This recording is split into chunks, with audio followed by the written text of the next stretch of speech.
Live from beautiful downtown Bastrop, it's time for the Stage Select, starring Julian Titus and Justin Ham. What could this possibly be? Seems a lot like a podcast. Wonder what specifically. Talking about video games. With your hosts, you're in good hands. Not more of the same. Now we'll jump right in. So expect the unexpected and more. Now we'll get grooving. There we go, 'cause we'll walk through the door. There just might be some strategy in this. Just having fun with a special guest. Time for Stage Select. With special guest, Westen from Big Nerd Gaming. and here are your hosts, Julian Titus and Justin Ham. Welcome, one and all, to the Stage Select. I'm Julian Titus. And I'm Justin Ham. I drink so much water, Julian. So much of it. Was it our family water? Oh, you know it was. Okay. Only the best for my system. Good to know. Yeah. Which means I may have to go to the bathroom sometimes. Okay. Well, that's good because we have a guest this week, and That's great. We have been very, very rude in the past about offering guests Terrible breaks. about it. Yeah, Terrible about it. Real bad about it. Yeah. Weston, Big Nerd Gaming, welcome back, sir. It's good to have you. Guys, happy to be back. Gonna be really happy to use the Yeah. bathroom mid-podcast this time. Dude, We're all about it. it was like a 2-minute pee last time at the end. It was, I think I drank We've all been there. like 3 beers over the course of the pod, some water, and I really had to pee at the end. And, I'm just glad we cleared the air, but Mike was right. That's all I gotta say. Hashtag Mike was right. Oh, do not give that I man knew you would not that like power. that. Yeah. He will lord that over us for like a year. I mean, yeah, that's true. No, but yeah, I'm really glad to have you back on, Weston. We wanted to have you on earlier, but it just didn't work out. And like you've been one of the fun, like, new friends that we've made through the show since it started, and that's been really great. I was visiting friend of the show, John Gholson, and our announcer earlier today, and I forgot to ask him. Well, I mean, he'd have to come over here, but like I need to like have him do some new introductions for some of the new people we've met, like you and the Retrofits guys. So it's not like the weird like makeshift one that I do, where it's like the crusty summer camp things like Mr. Black. Like that's what I do. That's the reference. But That might be funnier, though. yeah, it is. But I really like. That's true. It's a certain panache, Yeah, when the whole thing with John is in there and he's introducing stuff, like it just sounds so legit. I get it. I have a big smile on my face. It would boost my ego for sure. Yeah. Absolutely. And I'm expecting to be back on this pod in like roughly 2 to 2.5 months for Game of the Year discussion. There you go. So yeah, I mean. Oh, okay. Yeah, All right. we have been starting to plan that. But here's the thing, though, Weston. Like, we are planning on having some fun with our categories, and I know. See? So you had said on Twitter to me that you typically don't like fun bits in podcasts, and I just want to let you know we're not gonna have any bits or shtick in this episode. Wow. It's gonna be just a lot of video game talk, and we'll just keep it like that. No, Justin, no. Just I'm not here. I didn't press anything. I'm not here to impose my beliefs on anybody. As I said, but you call them beliefs, though. That's Beliefs. That's ingrained. The no fun beliefs. Yeah, Yes. on a recent The belief in not having on a fun. recent review, I played Cat Quest 3, has a lot of puns, and I was like, yeah, I didn't really like the puns, but I'm a notorious spoil sport, and my friend Paul just loved that word because he hadn't heard it, and I'm like, yeah, that word defines me. If you're a spoil sport, you know the word spoil sport. So Yeah. but no, do your thing. I enjoy. That's why when you have a bit that makes me laugh, I'm like, holy shit, a bit made me laugh, because none of those things. Yeah, like, it's pretty good. I think That's pretty good. That's actually really high praise. Yeah, Duke That is high one praise. A few months back, it was good. Like, That one still like shocked me how much I laughed at that one. So like I remember when I laughed at something. So good job. Nice. Like I don't show Justin all of the like pre-recorded stuff that I do, but when I do show him one and he's like, that's pretty good. That is like, I'm over the moon for like the rest of the weekend because I'm like, shit, Justin loved that. Like, yeah. I'll watch things that people think are hilarious and I'll just be like, yeah, no, that's pretty funny. I get it. Yeah. Like that's my reaction. Yeah. That's all these things get from me. I don't know what it is. I see the humor. Justin. There. Yeah.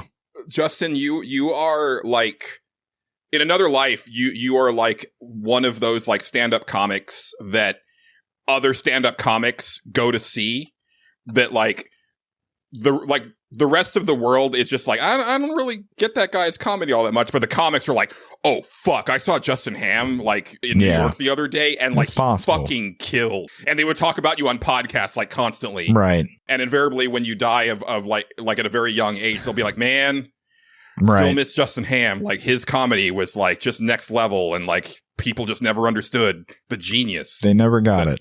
Yeah, that is absolutely you. I'll take it. Sure. Well, so I want to kick off with Westen because Westen has played a shit ton of video games. But couple things before we get into it. One, I guess I should do this announcement real quick. I had mentioned it last episode, but I am going on vacation and I will actually be out of town, and I will definitely be out of town for one recording, but probably two. And we're just assuming that we have 2 episodes off in a row. Mm-hmm. So, but we are going to be releasing episodes. So the first week for patrons, you will be getting the second Cutting Room Floor episode. For non-patrons, I will be unlocking the first Cutting Room Floor episode, and that'll be released in the main feed. Mm-hmm. And then the following week, Justin has something planned. I got something. Yeah. So whether I don't know good, what that is knows? Yet. Yeah. You'll know when you know. Mm-hmm. But that's that. But there's still going to be stuff coming out. So, you know, you don't have to worry about that. And then normally don't kick off with news, but like this got announced today. And I have to talk about it because last week we had just been, I think it was it was last week. Or maybe it was 2 episodes. It might have been the week before. I know what you're talking about though. Yeah. Yeah. Like I was saying like, oh, it's about time for RGG to announce like their next game, right? It's right around, we're getting to TGS. I think TGS is actually next week. And then this morning I checked Twitter and I just see like a screenshot of announcement of the new game titled Like a Dragon, Pirate Yakuza in Hawaii. Yes. Which is just, need I say more? Like that is the greatest title. It's pretty good. I got off of work and I didn't know that happened. And I was just going through Steam to see if anything was on sale, and there it was, because Sega was having a sale, and I was like, okay, well, what do they got on sale from Sega? And I was looking through it, and then that was at the end of the list that I could pre-order it, and I was like, what the fuck is this? And then I just watched the whole trailer and was like, oh my god, this is genius. Yes. This is great. It's like, I can't believe they thought to do this. It's awesome. Because when I saw the picture, so what it is it's Majima as a pirate, and he's dressed up in full pirate regalia, and I was like, oh, okay, so they're doing like another like period piece. It's not really the characters, but it's you know, and it's like, oh no, this is modern day in Hawaii, where Majima washes up on a beach in Hawaii and has lost his memory and decides to become a pirate, and there's other people that are just dressing like actual pirates, and his ship is just an old-timey pirate ship. Why wouldn't it be? Yeah. And the bad guys come from Madlanta, which is just objectively amazing. And fucking Samoa Joe is in it. Samoa Joe's in it, yep.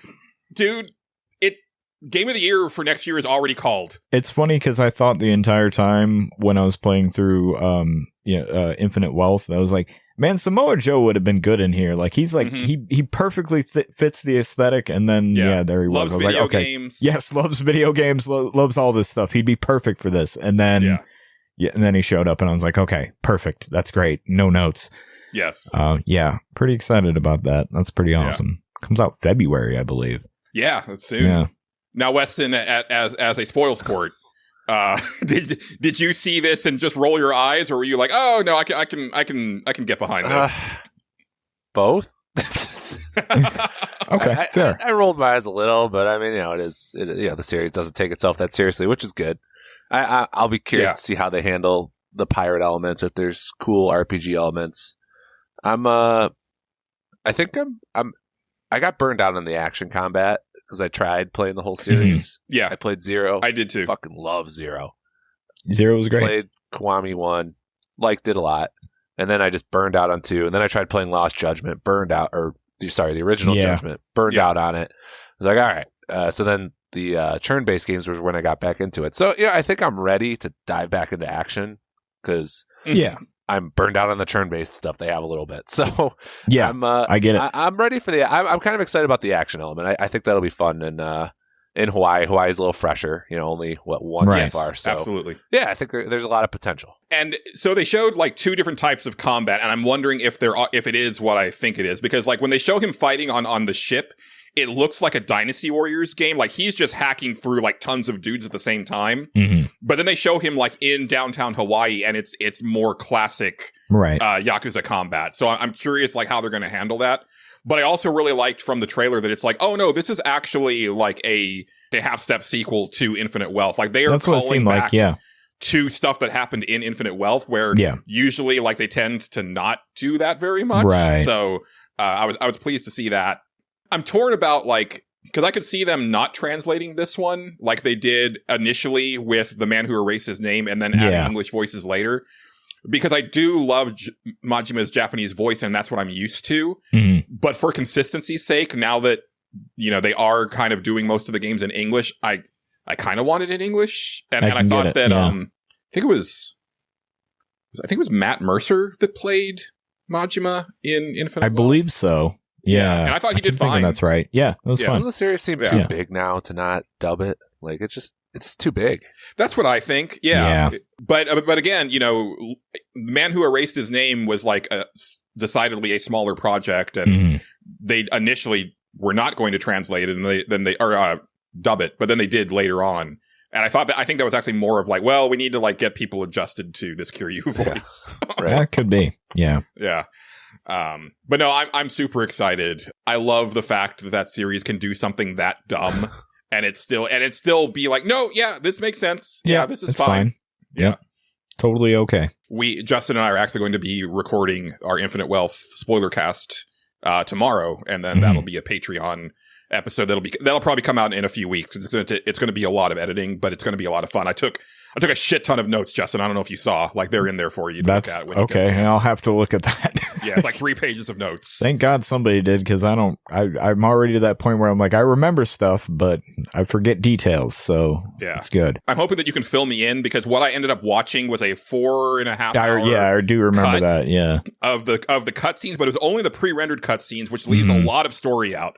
So there's things where it's like, wait, why were they going there? At this point, do they know this thing about this character? And I couldn't remember, so like hopefully you could fill that in. Yeah, hopefully. We might have to bring up a wiki like at the same time going should through be fine. Good motivation for me to beat the last chapter and a half in the next few weeks.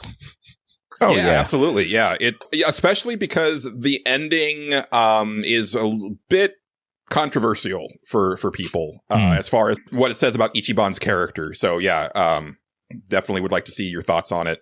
Speaking of which, Westen, got to say congratulations on Big Nerd Gaming, because like since the last time you were on, it's kind of blown up. You have kind of ascended in a way that I've been impressed with. Like people are really, checking out your reviews and your blog posts, and like you'll put a tweet out and I'm like, God damn, that's some traction right there. Like, good job. I appreciate it. Yeah, I think the last like 3.5 months, I just kept plugging away, and I think we're getting somewhere. It's been good to see the growth, but I just try and remind myself that I do it for other reasons, but the numbers going up's cool too. We're gamers. But yeah, it's been fun. So, and coming on here and, definitely, I saw my follower count boost a little after that. So, getting out there and nice. And I just like talking to you guys anyway. So yeah. I mean, it's a lot of fun, but I like all of our friends, like that we met like through podcasts, and they're all doing like really fun projects. It's like what, Bill at A Gamer Looks at 40 says, like, I like it when like my friends are doing good work. Like he says that all the time about on his show. And I'm like, no, yeah, I agree. Like, I really love like what James and JJ are doing at Retrofits. Like, the Perfect Storm gaming stuff is really fun. And, obviously Bill's podcast is insane. And, you know, our friend Mike Fallick, like, well, he's all over the place. Like, I need to play Poultry Guys. I keep meaning to, and I keep forgetting because it's a computer game. And like, Oh, yeah. I don't think about playing computer games. Like, that's just a bad thing for me. But I am taking my laptop on this vacation because I'm going to have to do editing. So I might play it then. Because there's definitely going to be times when like I don't have much to do. So I might dive into it then. There you go. It's just fun to see, like, you know, our fellow creatives doing cool shit. And you've been playing so many games, Weston. Like, I thought, you know, I'll see your tweets and it's like, God damn, you know, you finished like almost 30 games at this point. I think I've finished like 6.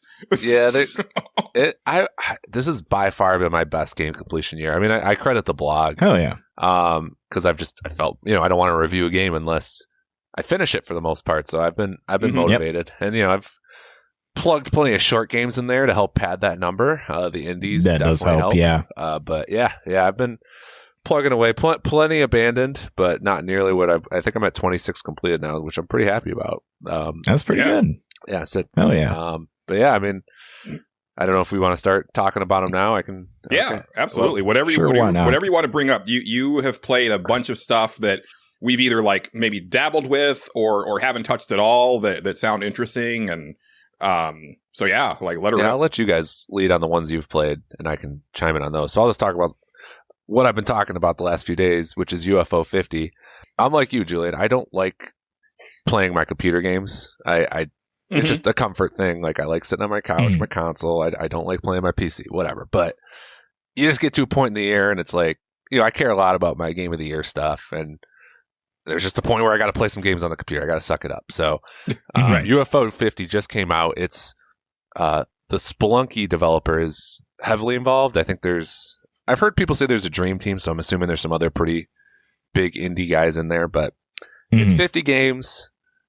They take place between 1982 and 1989 in this fictional universe. They're all from the same developer.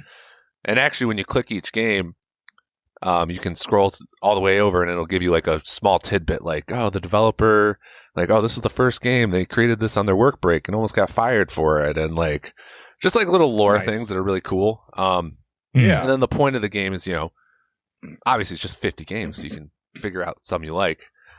And then I'm playing chronologically because they tried their best to like fit within the scope of the year that it was created. Right. But they view it as like, oh, this is a developer that was ahead of their time. So I'm starting chronologically because I don't want to start these 1989 games, then go back to like 1983 and be like, ah, shit, this sucks, you know? So, so yeah. So I guess all 50 are available at the start. Yeah, you can play whatever you want, whenever you want. Okay. Like I said, I think it makes sense to just try them chronologically and keep going. I've played, and as you just kind of alluded to, I'm a game hopper by nature. I usually have 4 games in my rotation. So, I mean, this game's like crack in a way, like, because I'm just like, I'm like, oh, sweet. Let's move on to the next. It's reminding me of when I discovered SNES emulators, like in a bad way, in a good way as well. Yeah, so I'm through 15. Well, I'm not through 50 games, but I've played 15 games, and it's really cool. It's a really cool game. Nice. There's probably been like 6 or 7 of those 15 that I've maybe played for 20 minutes and I like feel good on. There's a lot of like, especially I'm assuming more so in these earlier games, there's a lot of like arcade games, and it even says the genre is, they list arcade, where it's just like, it's really tough. And once you die, once you get a game over, you start over. So it's like, you know, it's really hard. And it's like after 15, 20 minutes, it's like, do I really care that much about getting on this fictional high score list? Not really. Like, I got my fill. It was a fun 15, 20 minutes. Let's move on to the next game. But then, like, I think I'm having the most fun with the puzzle games so far, because, like, those are the kind of games where just, you know, the mechanics don't age in that same way. You know, like, smart puzzles are smart puzzles. There's one, I don't know why, but I thought about Justin while I played this game, because it's just so diabolical, and it's just okay. It's this game called Mortal, Mortol, and you start each level with 20 lives, and it's a puzzle platformer. So you're jumping and avoiding stuff, but then your guy can sacrifice himself in 3 different ways. Okay, he can fling himself like a sphere, which kills enemies, but also lodges himself into walls so you can jump on him, like with your next life. Okay. Oh, cool. You can turn into stone, so that can help you trap tough enemies, Mhm. or jump on the stone for platforming, or like there's spikes in the game, so you turn into stone on the spikes, and then it crushes some of the spikes. Right. And then there's the kamikaze explosion ability, Right. where you blow up and kill enemies or take out a wall or whatever. So you start with 20 lives, and you're making your way through the levels. And as you go through levels, there's stuff on the side where you can see, like, oh, I can gain, like, there's a 5 life or a 3 life power up over there. Mhm. So you're trying to, like, you have to kill yourself to advance in many ways, but then you're trying to be as efficient about killing yourself as possible, Mm-hmm. so you don't run out of lives. I mean, that's how I plan to do it. I want to be efficient about it. Like, But here's definitely. But here's the thing: your lives carry over. It has like a Sifu element to it, where So like I played the first level, and I think I had 8 lives, or I had 12 lives left. So, Mhm. and I go in the second level, and I lost. So I went back and I replayed the first level, and I got through with like 17 lives, and then I was able to carry that to the second level instead. So super, like, just that's been my favorite so far. That's pretty cool. Yeah. It's and it's just so weird, you know. You're just flinging your Right. fucking guy straight ahead. You just like kill, and then you're just jumping on him. Like, what the hell's going on? But but that's kind of what makes it fun. Is it's just so weird, but it's really creative. And as I said, there's a lot of arcade games where I'm just like, oh man, I'm having a great time for 20-30 minutes. There's another strategy game that's like actually really deep. It's like a simple but deep game.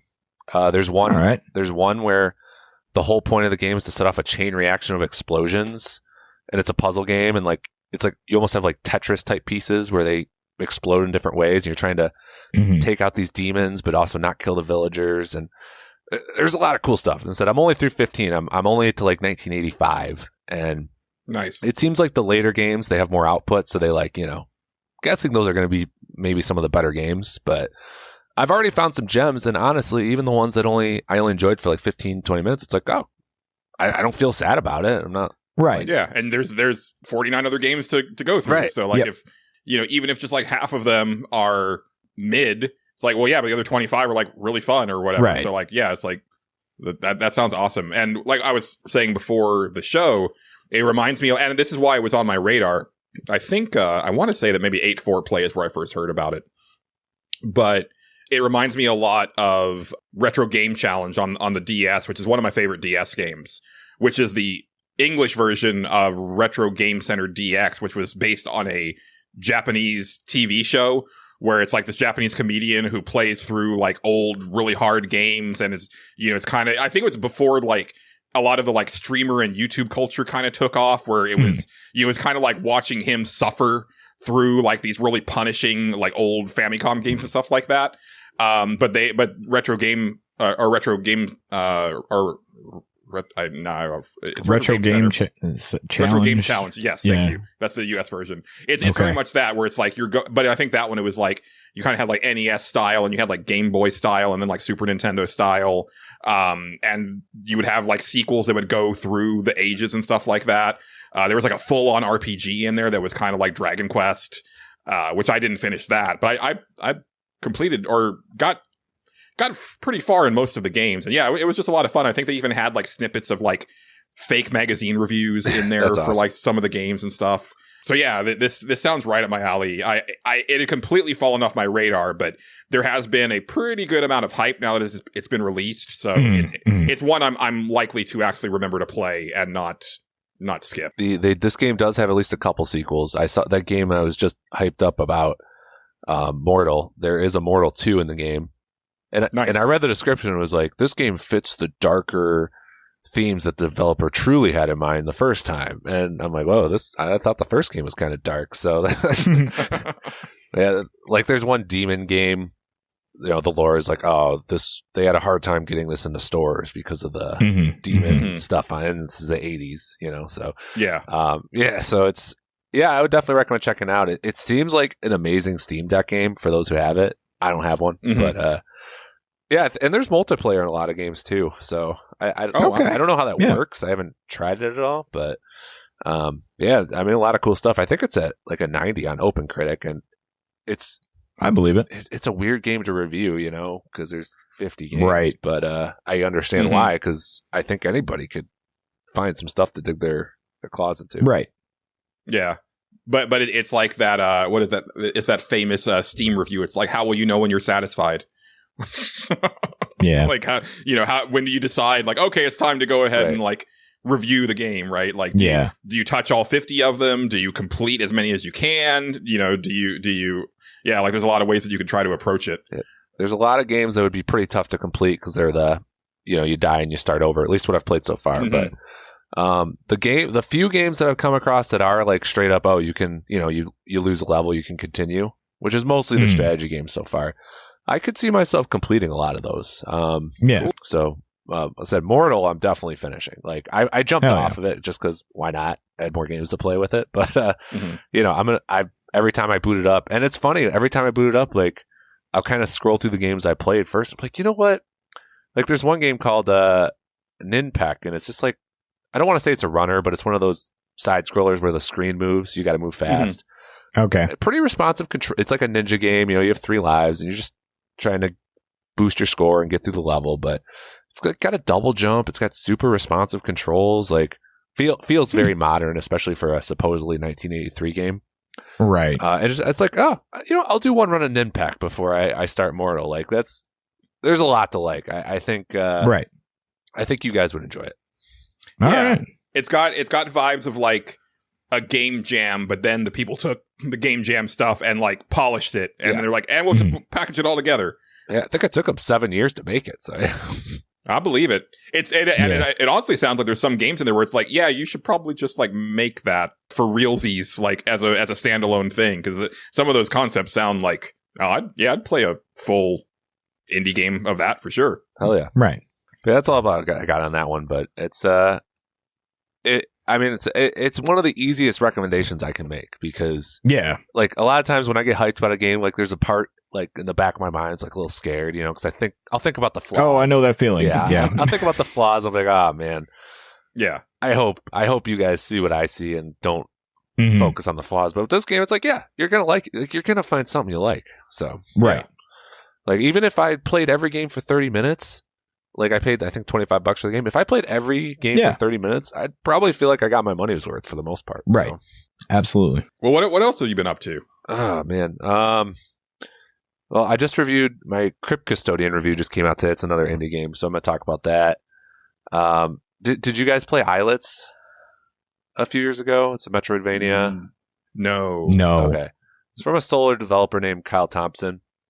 Really cool Metroidvania. It's like these levels are, well, it's got like shmup elements in the middle, and then you go into the Metroidvania elements, and when you kind of beat an area, it combines the map more, and then you can explore the map more. Really creative, but it was a solo developer. So this guy just came out with, I don't know how he does it, man. He came out with Islets in 2022. 2 years later, he releases another solo project, which is Crypt Custodian. And I mean, it took me like, I think, 16 to 18 hours to beat. Like, oh wow, this guy's solo. Like that's crazy. But I counted, if you count Little Kitty Big City, I've played 7 Metroidvanias this year. Wow. All right. It's been a Metroidvania year. And yeah. While there's one Metroidvania as a game I like more, this has by far the best Metroidvania elements of any game I've played this year. Like, the map is huge. It's giant. There's tons of branching paths. Exploration is fun. Like you're a cat who dies tragically, and you're in the afterlife, and you get sentenced to cleaning the afterlife forever. So it's like kind of got that, humorous, quirky vibe to it. Mm-hmm. And everywhere you go, there's trash, and you can just hit the trash, and that's the currency. So like you're just constantly like just hitting trash everywhere you go, getting currency. And the currency you can use for the upgrade system the whole way, so it's never useless. So combat's really fun. Solid boss fights, but I mean, just the exploration and the vibe, like this music is this awesome. It's like really chill, but it's kind of sad, because it is the afterlife. Mm-hmm. Yeah. it's just really fun to play. Fast travel points aren't like super crazy spaced out, which has been a problem in almost every Metroidvania I've played this year. But it's still got like a nice difficulty balance despite that. So I was going to ask you about that. Like, is it trying to go for the Hollow Knight, like balls to the wall thing, or is it more of a chill, like actual, like Castlevania style of these? It's really like, especially with the music, like it's just so chill. Cool. So I spend a while exploring. There's a lot of puzzles and just like the platforming, especially the optional challenges, can be tough, but never crazy. There's 13 bosses in the game. Actually, that was kind of one of my complaints, was most of them are 90 seconds to like 2 minutes to beat, which is good in a way. Like I never got stuck. I was never frustrated, but there's a couple that are pretty tough. And those were my favorites, like, because they were just, this guy really likes the bullet hell elements. Like his other game, Islets, had that too. So like enemies, you'll see their attack patterns. Then there's bullets all over the screen. Sometimes you have a dash, but you can also jump. Even though it's a top-down game, you do a lot of time jumping, which is kind of a little different. I feel like you don't see that quite as much, but you can dodge through jumping. So you have all the tools you need, and the upgrade system's pretty generous. Like I got a lot of good upgrades, and I explored reasonably thoroughly. Like I probably got 75 to 80% of the stuff, but it's a very satisfying Metroidvania. Great combat, puzzles are fun, platforming's fun, but it's not crazy. Like my favorite Metroidvania this year is Lost Crown. That game gets pretty sweaty. I still want to play that. Yeah. The DLC looks pretty sick, but I love that game. This one isn't like that, but it does what it wants to do, and it does it really well. And I think it's my second favorite indie of the year so far. So nice. And what was that name of it again? Crypt Custodian. Crypt Custodian. Okay, I'll have to check that out. Is that on consoles as well, or just PC? Yeah, I played it on Xbox. Okay, cool. I believe it's on Switch and all that too. I imagine it'd be a pretty fun Switch game. Yeah. Well, I'll bring up one that I know you've dabbled with, Westen, because I've only dabbled with it because something else like really sunk its teeth into me in a way, and this was like an impulse buy for reasons, but then and part of it was also like, well, I should have something else to talk about when I get to the show. I purchased and fired up Space Marine 2, and I played basically like the tutorial mission, quote unquote tutorial. That's a brutal tutorial. It's hard. Oh, I didn't have any trouble with it. I really like the way the game feels. It's very crunchy. The melee feels real good. Well, especially because so they've got the melee set on like the shoulder buttons by default, but thankfully you can change that. And so I put it on the X button as God intended. So we're good there. When you get like your weapon, like there's something like just really like impactful about like the shooting, like it feels kind of heavy. And even your character feels rightfully heavy because he's in, this big lumbering armor, right? I do have a question though. And I'm not sure if you guys, Justin, I don't think you are. Weston, I don't know how much you know about Warhammer. Oh, nothing. Okay. Okay, yeah. And I know this is mainly aimed at like our listeners, because I know we have a lot of like big Warhammer fans in our listeners, especially in Discord. Do Warhammer fans know that it's dumb? Is that part of the appeal? Because like it's real dumb, but in like a cool way. Like it's all like over the top, like grim, dark, edgy. Oh, we've been around for like 40,000 years, and it's like these ridiculous numbers and ridiculous scope of everything, ridiculous names. Ridiculous name, yeah. Like I'm Titus. What a stupid ass name for a character, right? I'm guessing that they do know that, but there are probably some that don't.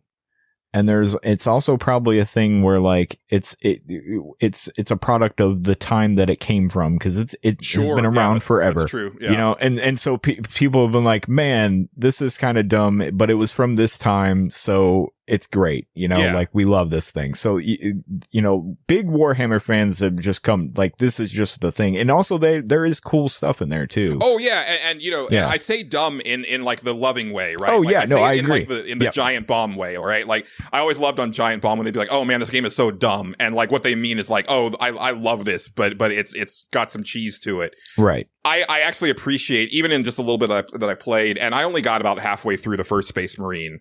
This one feels in just the level that I played, a lot more earnest than the last game. I felt like with the orcs, like they were kind of more comical, if I remember correctly.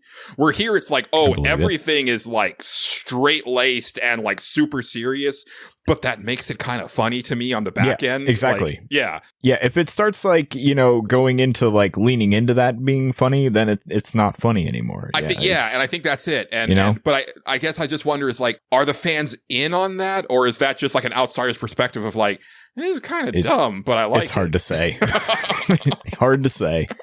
I feel like it does have some pro wrestling vibes in a weird. Oh, probably. Yeah, for sure. And like I love, at the like after the first level, it's like your character he gets injured, and so he's like out of his armor, and he's like waking up, and like he just looks like this Frankenstein monster put together, like this roided up Frankenstein monster with like seams everywhere and all these like bolts like in his body and stuff like that. I'm like, I don't know what any of this means, but it's cool as shit. Like, yeah. Yet he's somehow still ruggedly handsome. Yes, of course. Despite being fucking 200 years old and torn apart, whatever. Right. Yeah. What are your thoughts, Westen, or been so far, Westen? Like you're I know a little bit further than me, not by much. Yeah, but I played the tutorial on Vet, by the way, so maybe that was. Oh well, there you go. Yeah, I typically play most of my stuff on normal. Okay. Yeah, I think solo. That's the way to go. Because whoa, man, that was tough. Yeah, I think. I mean, the controller remap thing feels. I was kind of digging through it, and I just didn't see a setting I liked. Because man, yeah, like you were talking about, a lot of the default controls are so weird. Like on Xbox, like the special ability is Y, and like so many times early on, I'm trying to swap my weapon, which is like the down button on the D-pad. Oh yeah, and I'm just activating my special ability. I'm like, God damn it, I did it again! Like, yeah. So it's like you said, it's crunchy combat.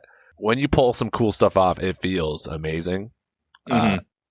The pacing is really good. I've been playing with friends, which is fun, like in a hangout capacity. I don't know if the game's actually that like good as a co-op game in terms of like, it's not like it's not like Helldivers, where you're communicating and trying to work together in that way. But it's just like, it's just a fun hang, just like, okay, hey, res me kind of thing. They make it. They pretty much establish that like these guys are like intended to like just cut through like massive swarms of enemies on their own. So like when you're in a group, it's like, yeah, we're just gonna like shoot the shit, right? Like at the same time.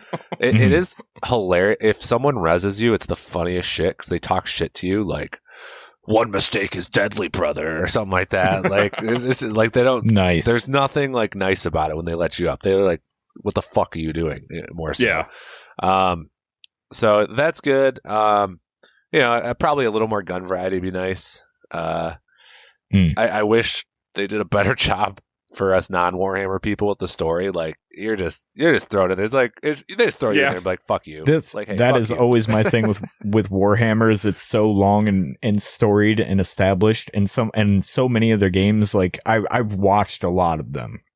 And once they start, they just kind of expect that what's going on a little bit. And I'm like, I have no fucking idea. Like, and there's too much to catch up on, and I'm not about to do it. And that always kind of turns me off from buying them. Which is all, but the fans of it are the fans. Like that's who's there for it. Yeah. But then again, there's also big dumb fun involved. So, yeah. What do I know? Weston, did you notice are there codecs or anything like that kind of get you up to speed on that stuff at all? I didn't see anything, but I barely played it. I think I might have found one message somewhere or something. It doesn't seem like it. No, it doesn't seem like okay. Anything. Yeah. They're like, if you know. If not, just enjoy the shooty bangs. Right. It's and like you said, Justin, it's a tough thing to balance. Like, we were just talking about the Yakuza series, like Infinite Wealth, weird. Like it tries, but there's a lot of stuff that's like, oh, well, if you didn't play this, I don't know, you're kind of screwed. But yeah, it's always a tough balance. But yeah, my biggest problem with the game is the parry system, which is so weird and off-putting. I can't wrap my head around it. Like, you have to do it really early. There's swarms of enemies. Sometimes it works, sometimes it doesn't. I have not been able to get it. And all my friends playing it with me, we're just like, yeah, I got a parry. Like, I don't really know how. Like, an icon shows up, you click it. I think it's really weird in co-op because, like, you'll see the icon and you'll click the parry button, but then it's actually for your ally. Meanwhile, someone else is beating your ass, you know? Oh, that's kind of weird. Yeah, okay. Yeah. And you have to hit it really early. Like it's weird. Like I was getting the parries, but like there would be different outcomes and yeah, because like the smaller enemies, they'll flash with the blue like before they even lunge at you. And I'm like, is that when I'm supposed to hit the button? Or is it like when they're closer to me? And like, it seems like you can do it at different times, but different things happen. Because sometimes he would just like kind of actually parry and like kind of deflect the attack. And other times it would just be like, oh, he just kills them outright. Like he grabbed them in midair and then like chain sorted through them. And, you know, you don't have to worry about that enemy anymore. Right. But yeah, I wasn't having trouble getting the parries, but I was kind of confused when I should actually be pressing the button, if that makes any sense. Like I can't really resolve those two things. The fact that I was getting them, that I was pulling them off most of the time, but also unsure of when I should actually be hitting the button. Like, you know, it's a weird thing. I think there's so much chaos and so many enemies that just legitimately, if you hit the button, like 50% of the time, you're going to get a parry. Cause there's that too. You know, because that's how I felt. Like sometimes I just hit the button and I get a parry. But yeah, if the icon pops up, it seems like if you hit it, it mostly works. But like I said, in co-op, there's a bunch of times I saw the button, I hit it, and then I didn't get attacked because an ally seemed to have gotten attacked. I think it's a kind of clunky system. That's definitely the biggest pitfall to me so far. I mean, the melee is a little simple, too. I wish there was it's like, you know, basically you just mash the button and then you hold it to finish the combo at a certain point. Okay. But it does have a really cool feature where if you hold down the melee button, he does this like knockback attack and it puts a target on the enemy. And then if you hit the trigger button, he just does this really cool, like it zooms in and he does like this like execution shot that it'll kill like small enemies like outright and do like big damage to like bigger like man-sized enemies. So that's pretty cool. And it looks amazing. Like with all of the enemies that they're throwing at you, like it's kind of a stunner. I kind of threw that move away early on because I realized while it's happening, like, so if you do the execution, you're invincible, like nobody's. But that one, I have gotten hit while doing it, so yeah. So I'm, interesting. Gotta pick your spots. Yeah, so I'm like, yeah. I mean, if you're in a solo environment, but I mean, like I said, so often you're fighting dozens and dozens of enemies, right? You know, which I mean, there's so many enemies on the screen, and on Xbox at least it performs really well. I'm in speed mode. The art direction is pretty stunning. You know, it's like a weird sci-fi Vietnam vibes kind of thing.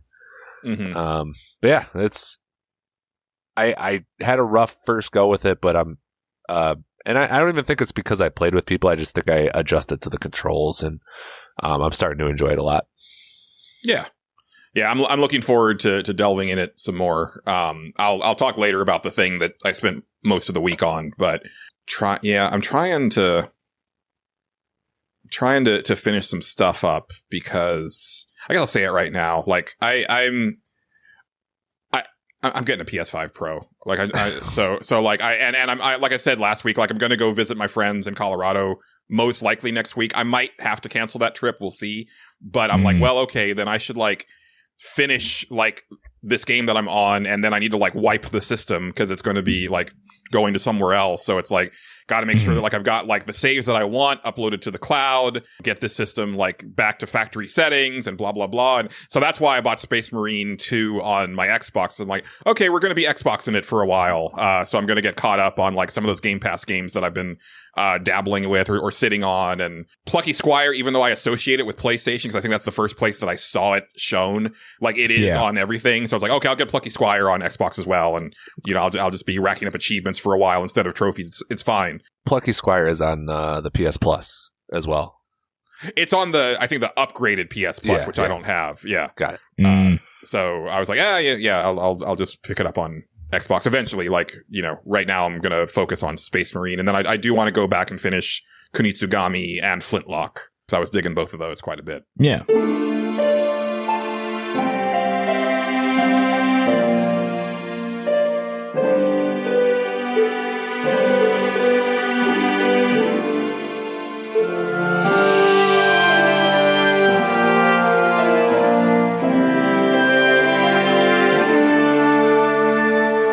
Actually, let's loop around to you, Justin. Then we'll get back to Westen because I know you've got you messed with the stars a lot in the last. I did.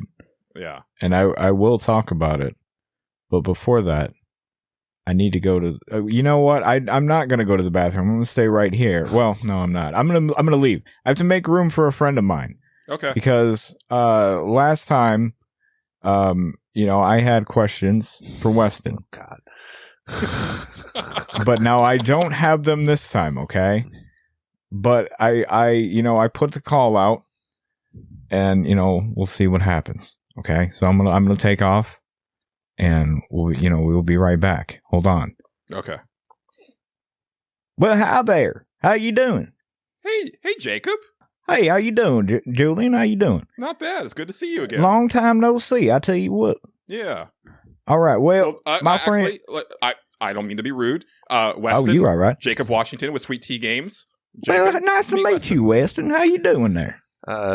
Nice to meet you. This is I like to meet new people. Well, it's good. It's good as to meet do new I. people. As do I. I tell you what. As do I. Now, my friend Justin, he called me up. And he said, "Hey, how about you ask some questions on that there show?" And I said, "All right." I don't know. I was like, "What kind of questions you want me to ask?" And he said, "Whatever, man." And I was like, "Okay, well, I'll just ask what I want to ask." All right. So, here's my first question. Is this a 90s pop culture question? Because I still have PTSD from that. Well, I don't know. All right. It's hard to say. It's real hard to say. Okay. Tell you that right now. All right. Well, now, Weston, this one starts out with a bit of a story. All right. As a lot of these do.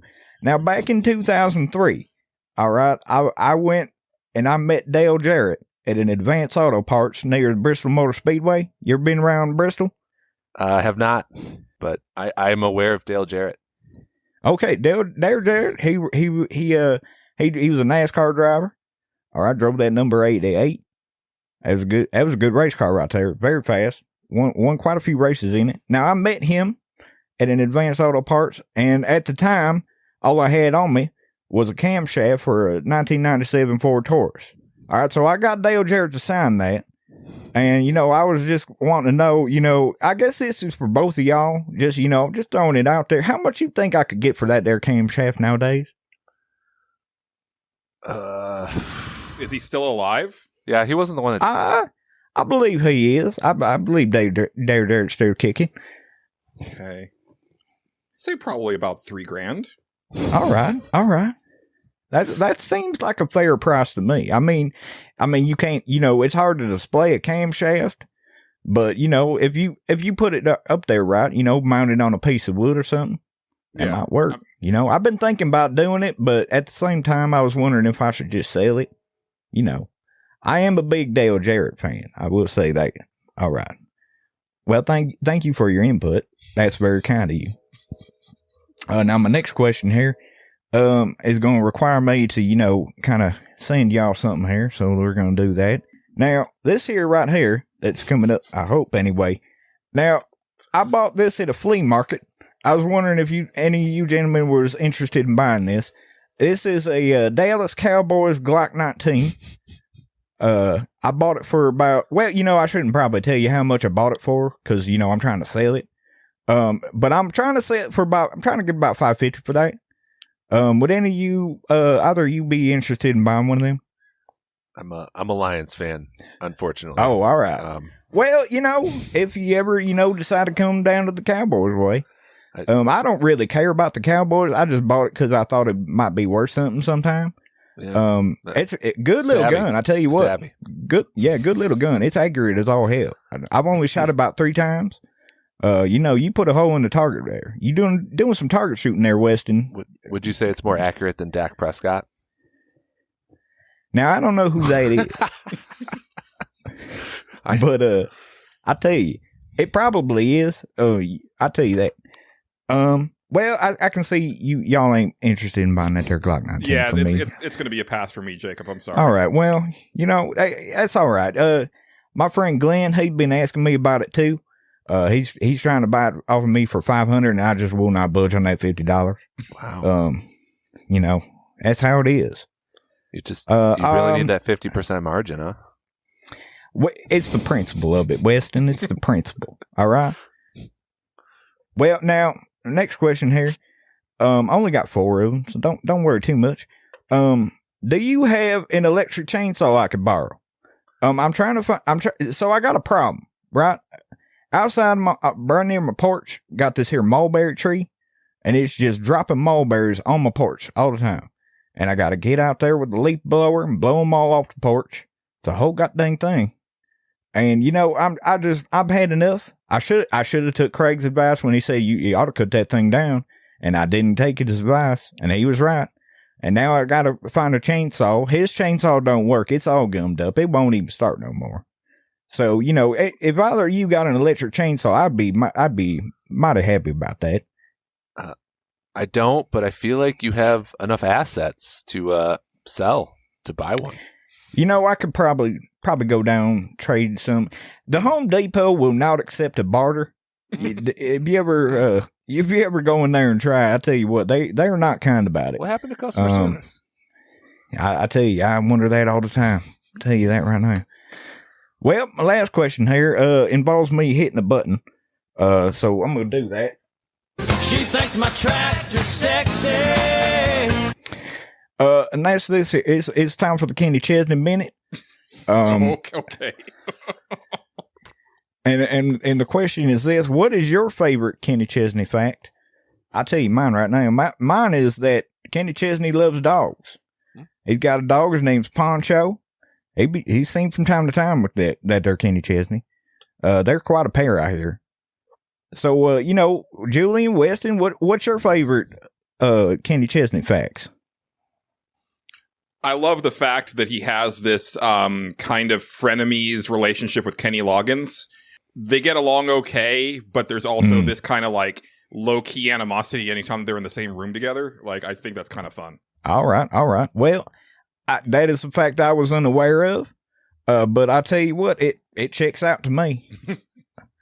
Well, Weston, you got any fond memories there, Kenny Chesney? I like the fact that I don't know what he looks like, but I feel like I know what he looks like, and I have no desire to actually know. That's fair. Like, I want my image of him to be what it is. So that's my favorite Kenny Chesney fact. Well, that's fair. I mean, I could describe him to you, but it would ruin the mystique, you know? Yeah. It's right.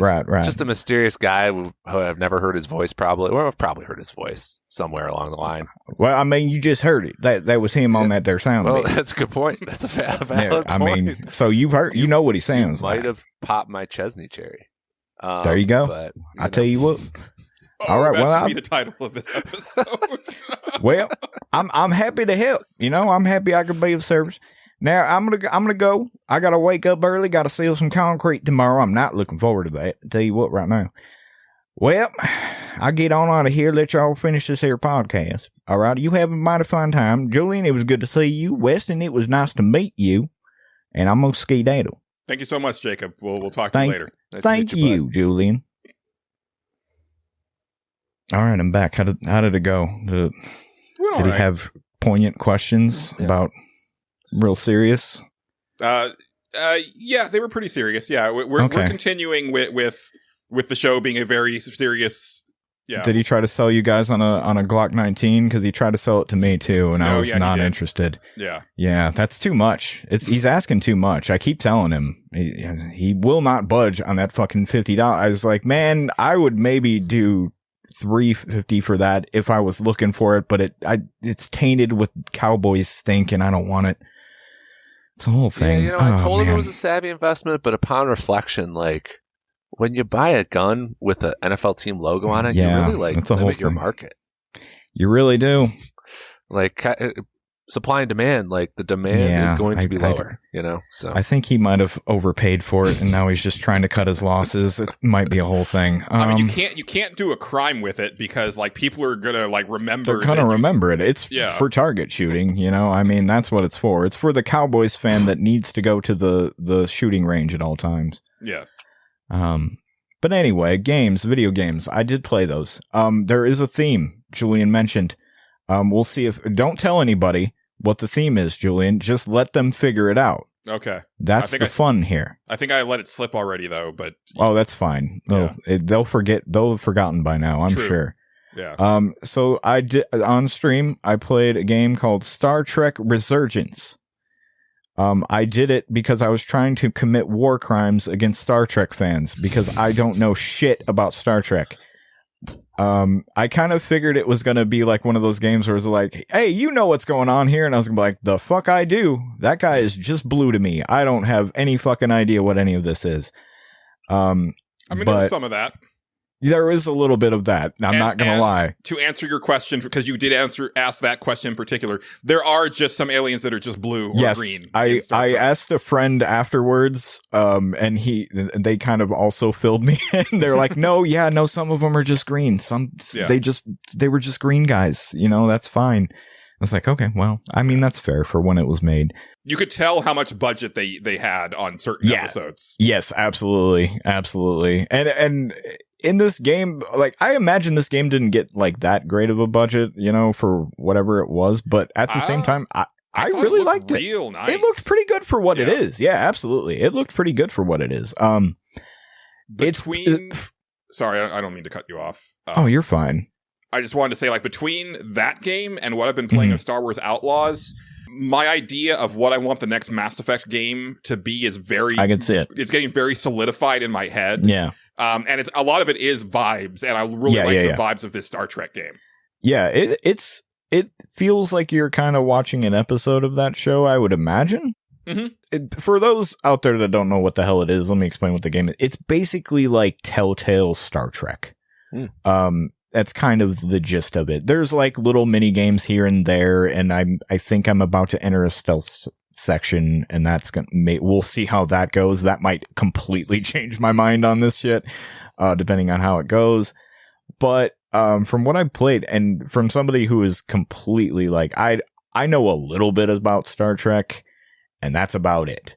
Like, Spock shows up, spoilers, and I was like, okay, I know who that is, but I don't really know much about them at all. But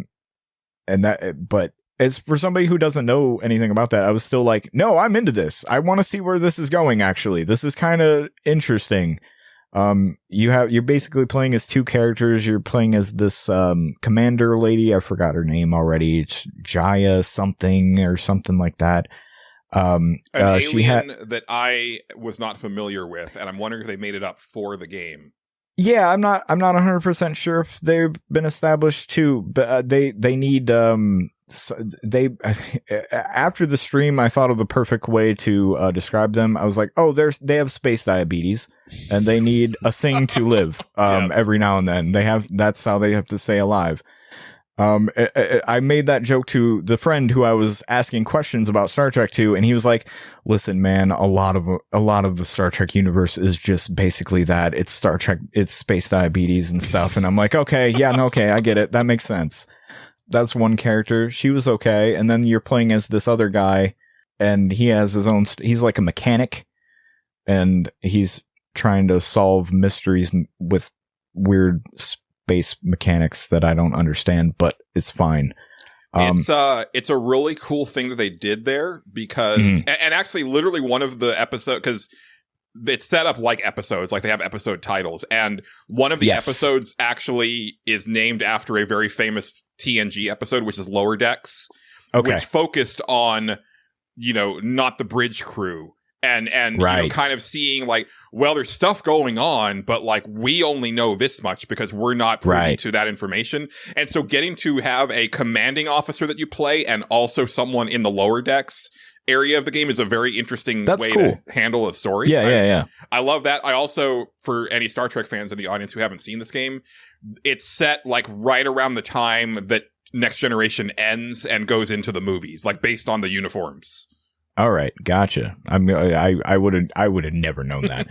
But like I said, from somebody who's completely outside of all of that stuff for the most part, like the next day it was really hard for me to go, no, you're streaming that game, you can't boot it up and play it. So I think that says a lot about it, because I do want to see how it's gonna end. Actually, it's pretty cool. So that's Star Trek Resurgence. if you are so I wasn't paying super close attention to the story when you streamed because I was actually doing Astro Bot a trophy mop up that night. Because I actually do think I want to play this because I was like, oh, this looks really cool, and I had no idea that this came out. Yeah, I hadn't heard of this. I was kind of surprised. Yeah, it says it's made by former Telltale people, so that makes sense. Yes, I believe it is, and it's pretty good. It's there's certain things I don't really super care for, like some of the mini games are kind of like dumb and kind of every now and then you'll hit one and you're like, why is this even here? Like just to show the scene, actually. That's every now and then how I feel about it, but it kind of is what it is. But yeah, really good for the most part. And like I said, I want to see where it's going. They've kind of introduced like, no, you're going to pick a side between these two factions. And I'm like, oh boy, it's fun because I don't know anything about them. So I'm going to fuck this up. But anyway, what else did I play?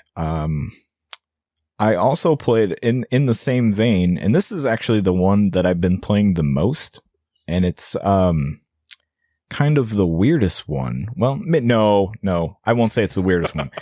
The weirdest one's probably the next one I played, but this one is very much in a similar vein. It is called Starcom Unknown Space, and the best way to describe this game to you is to tell you that, okay, what if they took kind of the star map from Mass Effect and made it into an entire game, and added like RPG elements in it, but your ship fights things, and that is basically the game. Don't I? Yeah, it's actually it's not like a looker. Like you're gonna look at it and go, I don't know. And it was, I think if I remember right, when I bought it, it was kind of on sale, and I was like, yeah, fuck it, why not? I'll give this a shot. Maybe it'll suck, and if it sucks, I'll return it or something.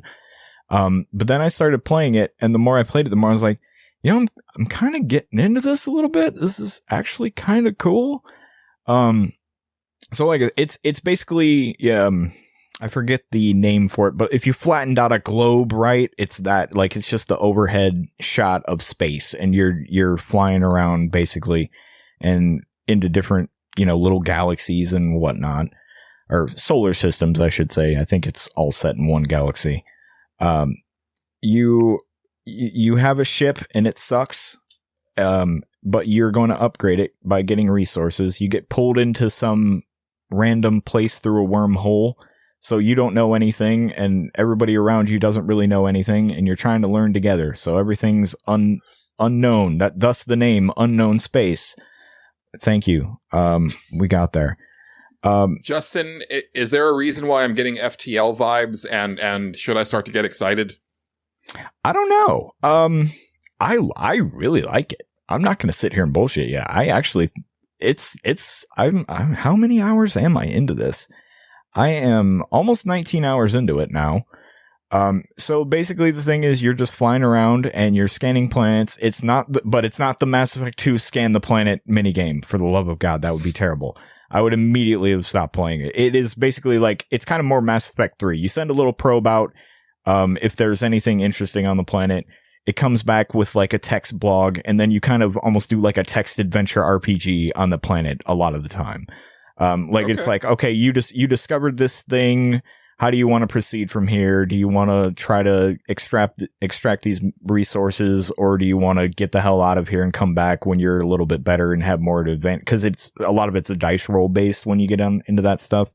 And you're trying to figure out, like, stop me when you've heard this one before. There's an ancient civilization, and they were here before everything, and yeah, it's that whole thing. Yeah. It is a lot of that's by the numbers, but at the same time, still really, I get into that sort of dumb shit, so I'm having a good time. My favorite part about the game is really just how everything sometimes interacts with each other. Okay, so I got to this one place. There are space pirates in the game, right? And they will show up out of nowhere and be like, hey man, you got to give us fucking gold right now. And you're like, all right, well, I really want this gold, though. You don't find that all that often. I really need it for stuff, so I don't really want to give it to you. but also your ship is fucking huge and mine is awful, so you will destroy me. Like, you have to pick your fights, because sometimes you will see stuff and you'll be like, no, I will get demolished by that. There's no way. So you're like, all right, give them 3 gold. But the first time I met them, I was in the middle of a conversation with them, and they were like, give us gold. And I was like, I don't know who you are. But all right. And then this other guy showed up, and his name is Whiskamug, and he's a cat man, and he sells weapons. And because he sells weapons, his ship is absolutely insane. And he doesn't like these pirate guys, and just showed up and started blasting the shit out of them in the middle of the conversation. Nice. And I was like, as soon as I seen him blow one up, it was like, give us 3 gold and we'll leave you alone. I was like, no, fuck you. This guy's gonna do it. It's fine. And so he blew them both up, and then I got all the resources for it. And I was like, that was worth it. That was really good. I'm glad that happened. Did you then buy a weapon from him as thanks? I've been doing some trading with old Whiskamug. He doesn't have weapons for sale. He will give you stuff to research so that you can then build your own weapons, which is important. The other fun interaction I had was kind of a fun space misunderstanding. In order to do this, I have to tell a brief story. I once, in the mid 2000s, tried to enter a Sam's. Did you meet a NASCAR driver by any chance? No, this was that was a different thing. That's Jacob's thing. I didn't have anything to do with this. I once tried to enter a Sam's Club without a membership, and they weren't happy about it. And I kind of there was a brief verbal altercation between me and an elderly woman about it. It went something to the tune of, sir, you can't come in. You don't have a membership. I was like, okay, well, how do I get a membership? You have to know a member. I don't know anyone. So I'm not going to buy anything. Can I just come in and look? Absolutely not. Okay. So let's say I don't know anybody. How do I get a membership? You have to know somebody who's a member. I don't know a member, ma'am. So I just never come into this store. You just don't want my money. Yes, please leave. Okay, I will. Fuck you. And I left. That was kind of the long and the short of it. Anyway, the Sony business model, which we'll get to later. Pretty much. So I got into this space, and it was run by this thing called the Trade Guild, which I had been hearing about, and I was like, okay, they're gonna have some stuff that I can buy here. That's great. So I showed up there, and it was these guys, and they came up to me, and they're like, hey man, you don't got a fucking permit. You need to get out of here. And I was like, oh, okay. Well, how do I get a permit? They're like, don't worry about that. Don't land on any of these planets. And just leave. Just please go. And I was like, okay, well, don't worry about it. I'm going to try to find a permit. I'm going to try to find where I can buy one. So I started landing on planets, which they specifically told me not to do. And after a while, for a little while, I was sneaking around. I was making sure they didn't see me do that. And eventually they were like, I was there for a little bit. And eventually they're like, what the fuck are you doing, man? You gotta go. Like, you can't just be doing. I'm like, I'm just trying to find how to buy a membership to the Trade Guild so you'll let me trade. That's all I'm trying to do. And they were not cool with it. So they started shooting at me, and I very quickly realized I cannot shoot back at these guys. They are way too powerful. So I had to run. I had to run very fast from them and hit a wormhole and go. And so I didn't go back there. But after about 5 or 7 hours, whatever it was later, after doing a bunch of other stuff, I was like, you know what? I think I can take those motherfuckers. I'm going to go back there. And so I got back there, and they started shooting, and I was like, all right, we're doing this. And I absolutely ripped my way through that galaxy. Finally found the place to buy a membership at, mind you. It was a ship that was randomly floating around. And then once I bought it, then there was another thing that happened where suddenly the guys that were shooting at me were concerned about these religious people that are actually the main antagonists of the game. They were concerned about them, and and their kind were turning into those guys, and they weren't happy about it. So they like made a deal with me. I was like, that's right, you motherfuckers are scared of me now.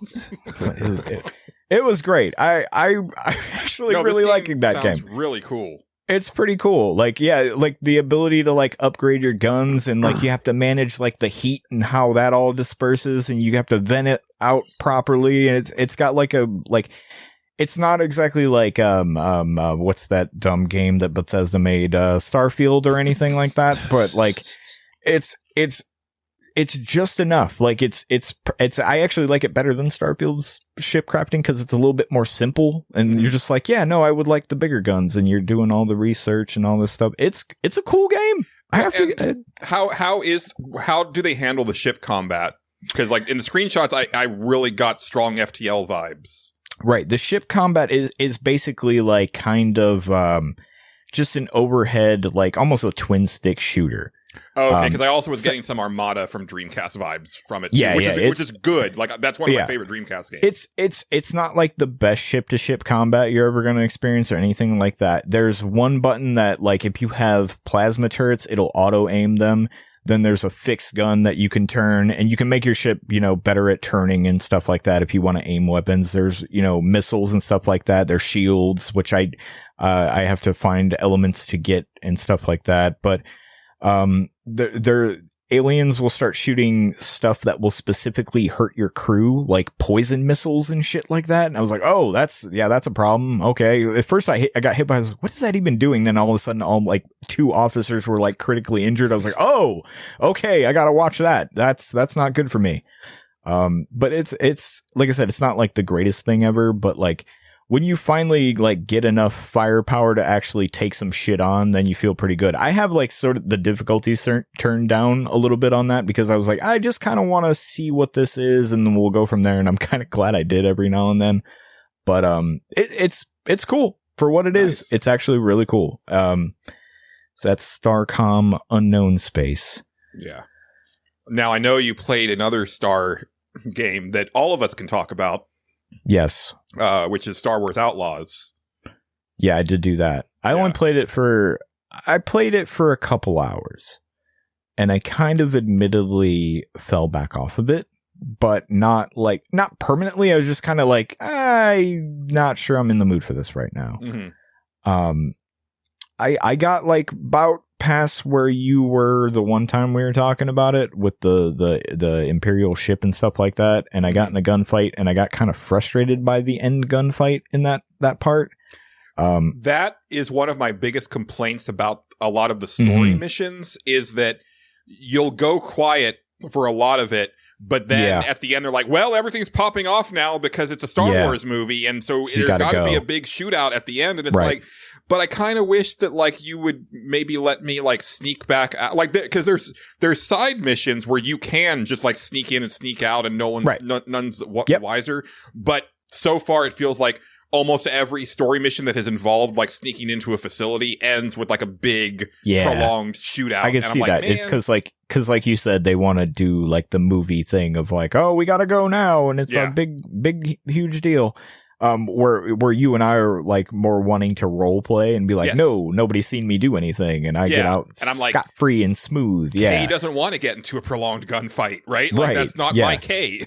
Yeah, when I got into that, and it was I don't know how many times it took me to get through that fucking gunfight. Eventually, I did it, and I was kind of like, okay, that was a little frustrating. Like, I'm not gonna sit here and act like I wasn't a little irritated by it. And I don't 100% know why. I'm terrible at video games for one, so that probably is, point one. But at the same time, like dudes were throwing up shields, and I was like, okay, I gotta. I was. Switching your ammo. It'd been like a week. Yeah, it'd been like a week since I played it, so I'm kind of trying to remember on the fly how to do a lot of this stuff, which is not the greatest. But at the same time, I had just been given that upgrade, so that was kind of new anyway. Gotcha. And so it was a little irritating. But when I got through it, it was fine. And then I did like another little side mission thing, and that was fun. And then I just kind of put it down and moved on. But, it wasn't bad by any stretch. Yeah. It doesn't sound like you're ready to like say goodbye to it. It's just, you might not be in the mood for it right now. It's kind of the problem that I feel like a lot of Ubisoft games have with the slow start thing.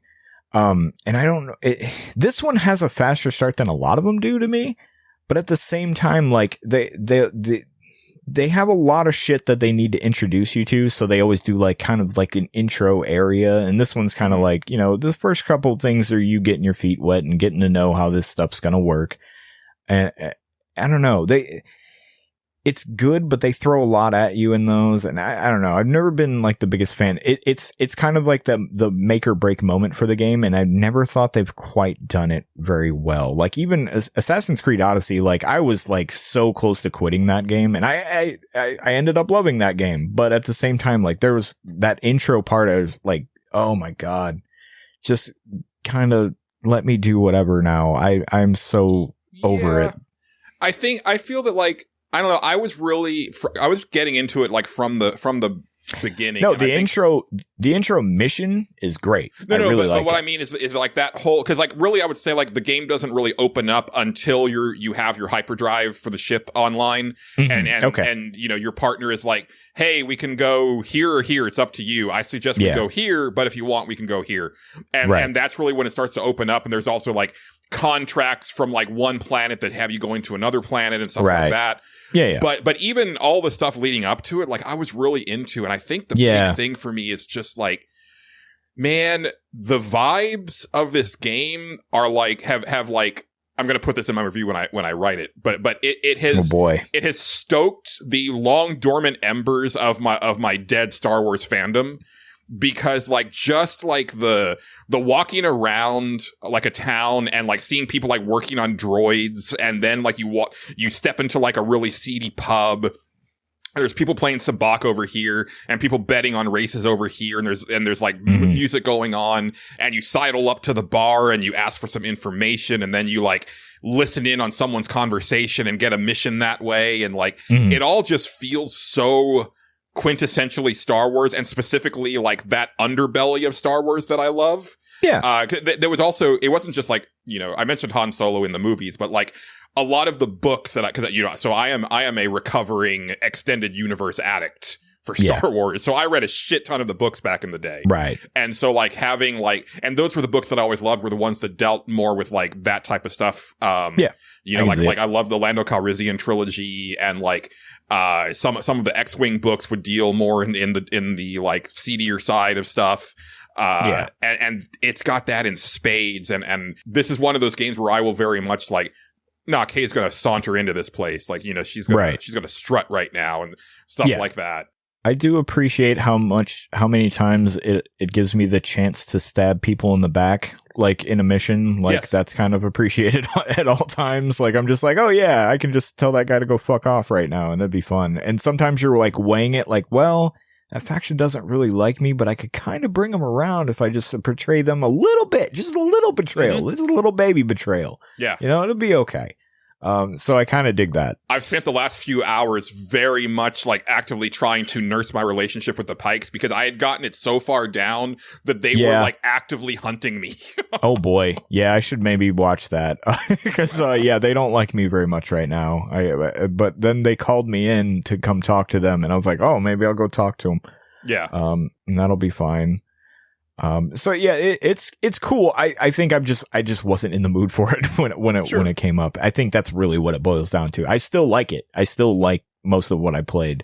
Yeah. The gunfight being frustrating was like kind of a minor thing, but yeah, ultimately I'm still liking it. Yeah. Westen, I know you finished it. I'm getting close. I'm about like 70% through now. I've decided to kind of mainline it again, mainly because like I want to finish it before I have to leave. But if I'm, you know, like this weekend, if I have time, then I do want to, because it's like, it's one of those games where it's like, oh, one more thing. Like I've definitely played it longer, like every work night than I should be. Well, I think that's in part because the exploration is so organic. I feel like, you know, we were talking about Ubisoft, and, you know, they have a pretty distinct reputation for their open world and it being very rigid and handholdy, and they really took all those complaints to heart with this game. I think the Avatar game did that pretty well, but I didn't like the game that much for other reasons. So, but it seems like they've taken all your tweets to heart. So, right, you know, it's like, seems that way. You know, you explore. You never have too many icons on the map. It's just you're just exploring. Like, oh, that's like you said, Julian, you're in town, you just overhear something, or you're just in the open world and you just kind of see a question mark. Oh, let's go check it out. It's just a lot of that kind of stuff, which is really cool. That and the vibe was my other favorite part. I think I like a lot of Star Wars games a lot. This isn't even my favorite Star Wars game by a mile, but this is easily the most Star Wars I've ever felt. And I don't care that much about Star Wars, but when I was a kid, I did watch the original trilogy on like VHS whenever I was sick at home.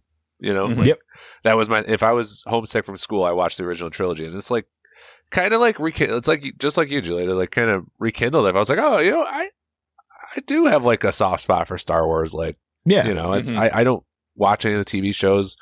If a new movie came out, I don't even know if I'd watch it, but it's almost kind of makes me want to, so it captures the vibe in a special way. Like when you're in Tatooine, I think that's the planet where I was really like, oh shit, like I got nostalgia for this shit, So I landed on Tatooine last night, and then on my lunch break today, I pulled into Mos Eisley for the first time, and I was like, oh man, I'm feeling stuff right now. Like nice.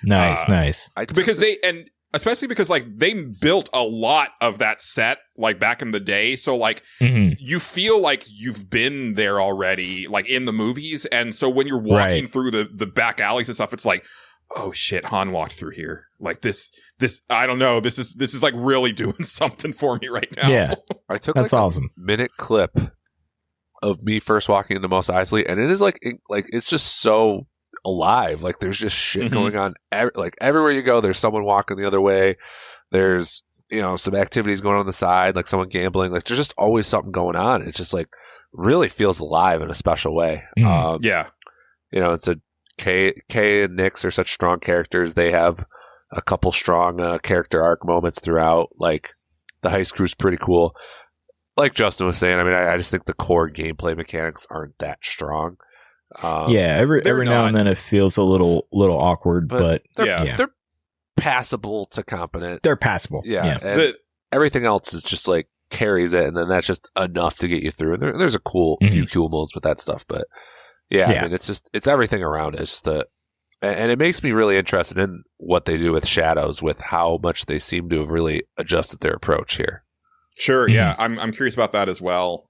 This game, I think I mentioned it the first time we talked about it, but it's very much like a game that's more than the sum of its parts. Like it is exactly like, it's like, oh man, everything that I like in here is countered by something else about that particular thing that's not great. But then it all evens out into something that I really enjoy. And I think I do appreciate like how much of a video game it is. I really appreciate that anytime that you have to sneak into a facility, especially an Imperial facility, there's probably like a cliff with a branch that you can swing around, like swing across onto like the top parapet. Yeah, I definitely experienced that already in the short time. Yeah. Or there's like a narrow gap that you can walk through or something like that. But then I'm like, but you know what? The Imperials kind of tend to build really big things and not notice the small things that are like the vulnerabilities. And like, no, that's kind of in line with like what I expect from Imperial construction. And so it kind of works.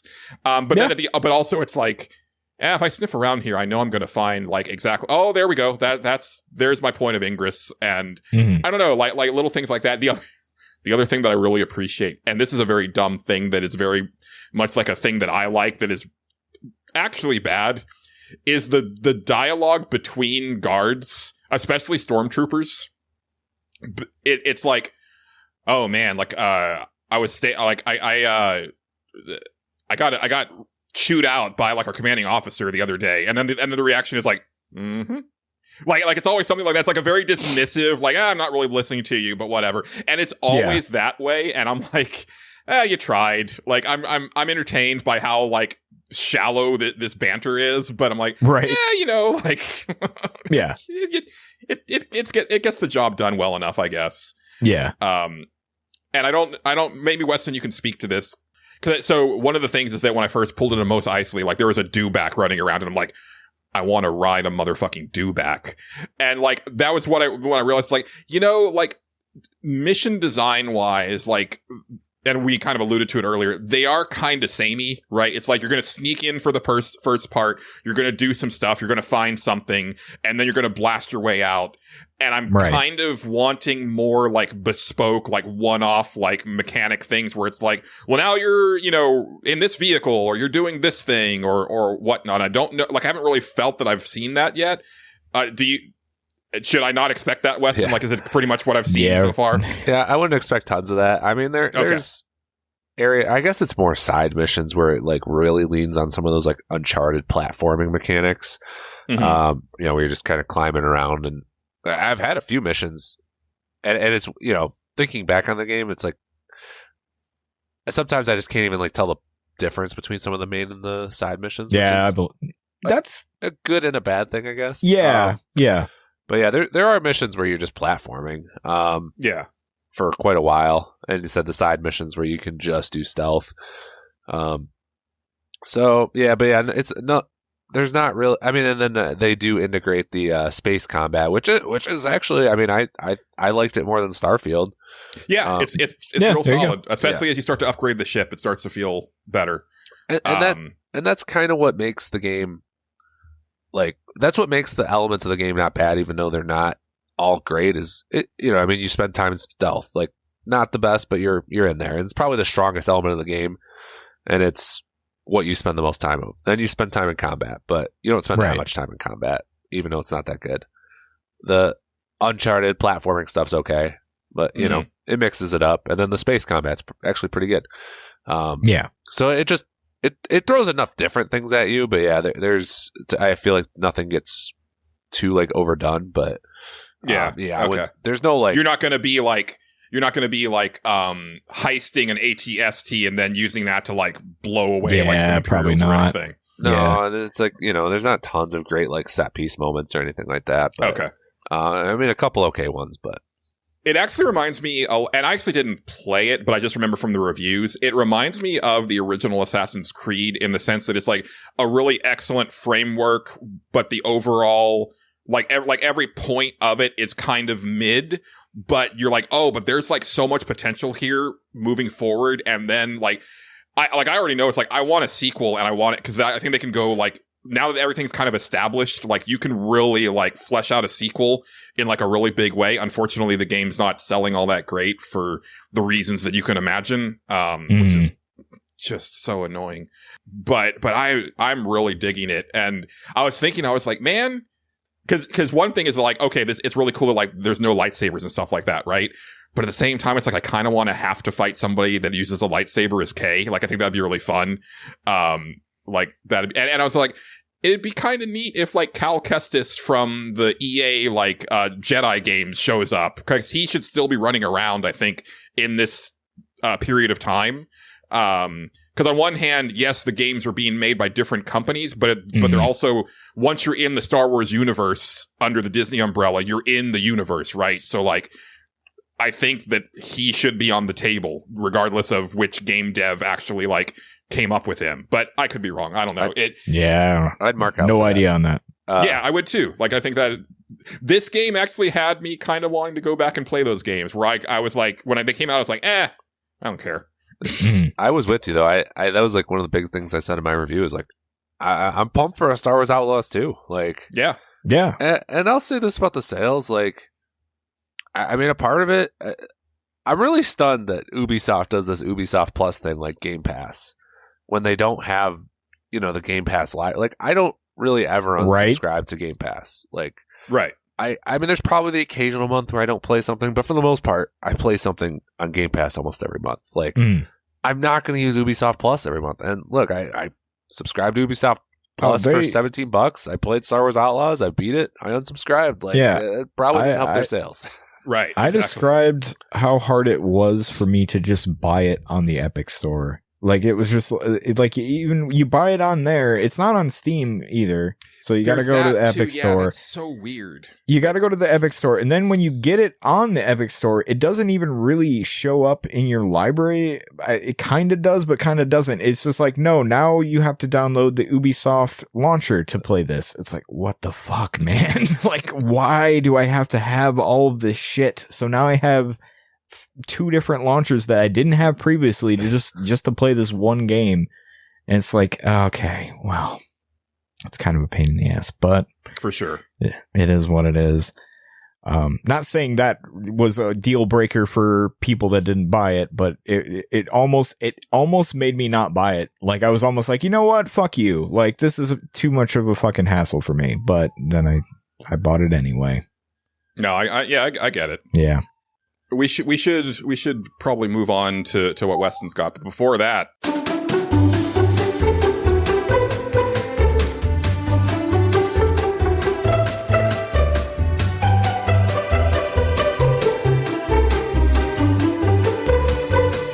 it's time for Big Dumb Quiz. Yes.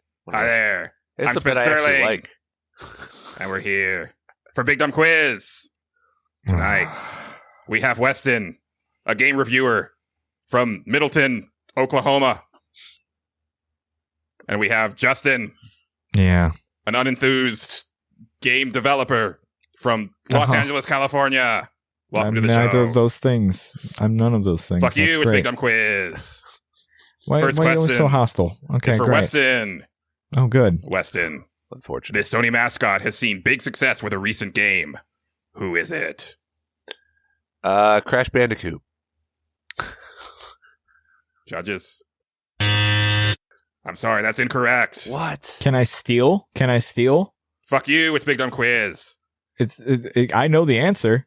Justin, your question. Oh, fuck you. You're going to give me the different answer. I'm going to answer his with this question, so go ahead. If 2 sparrows are walking while carrying a coconut, what is the time until this bit runs its course? Astro Bot? You could have played along a little bit. That would be really funny. I did play along. I said Astro Bot. Okay, how long until this bit runs its course? Never. It's going to be great forever. Judges, People love it. That's correct. Wow. Yeah. This is Big Dumb Quiz. And I was right on both of them. You're doing well Winner this of time, it. Justin. Good job. I'm doing good. Sometimes I do good. That's all. You know, Spence, I'm coming around to you.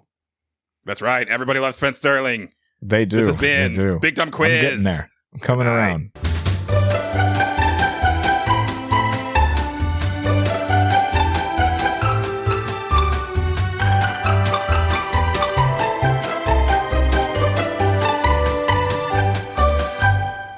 You can't All right. come around on Spence Sterling. It ruins the whole thing. That's true. I'll probably be disappointed when he shows up again. Don't tell him that, though. I won't. No, it's Okay. a secret to everyone. Yeah.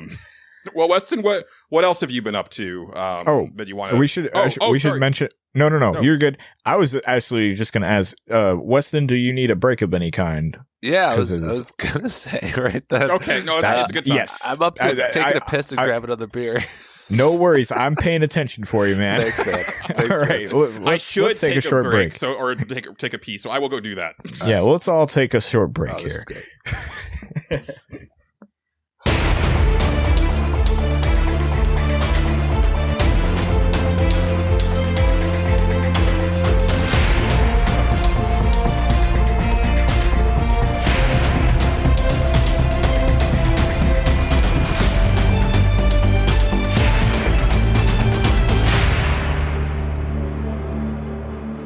All right. Well, Justin, I know you've got one last thing. I've covered the stuff that I want to talk about, but Weston, did you have any other games you wanted to hit up before that? And then I kind of wanted to go into like a deeper conversation. I guess I could quickly talk about Astro Bot, which I beat the other day. Yeah. All right.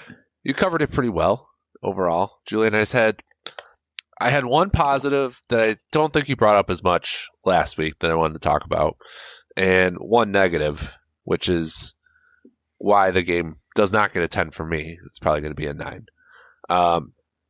So I actually think the biggest strength of the game is the sound design. I don't remember you talking about that as much last week, but man, I didn't, but you were very right. Like, especially when combined with like the haptics of the controller, like playing along with that.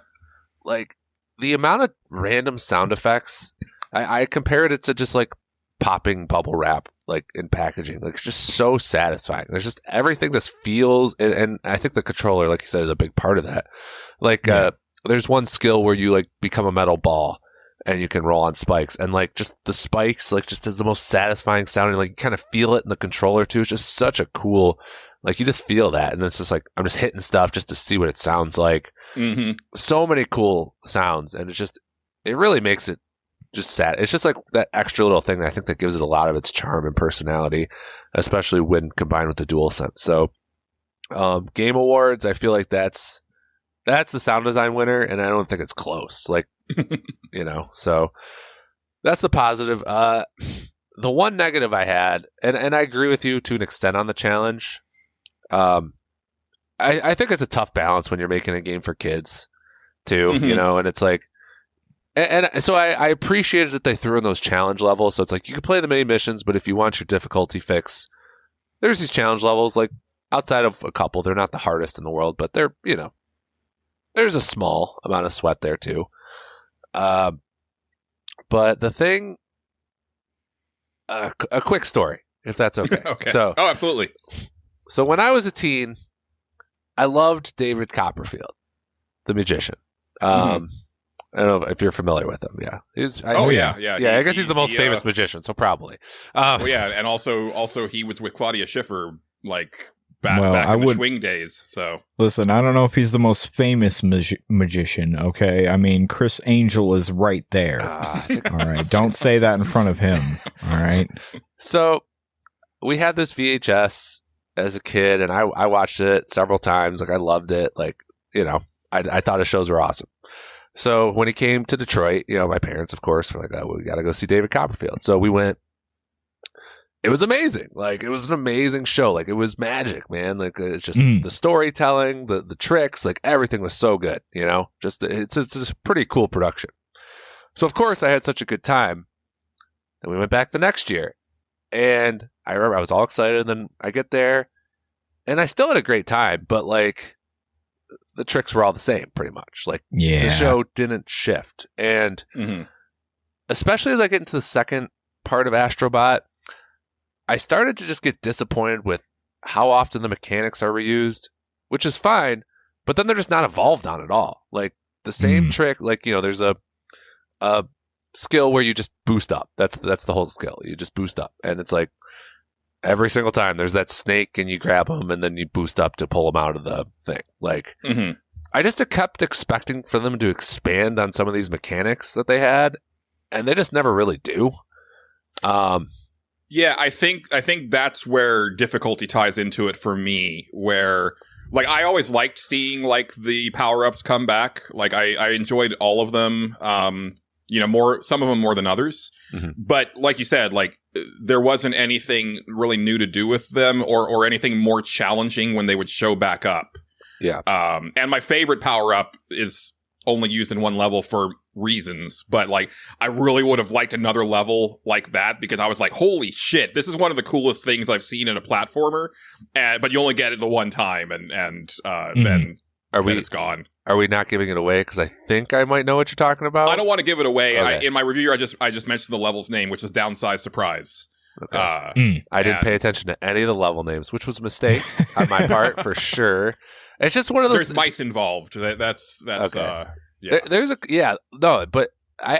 two or three there's two mechanics in particular that I thought were really creative and interesting, and both of them are only used once. And it's like, God damn. And it's like I said, like the frog punch, man, it feels great.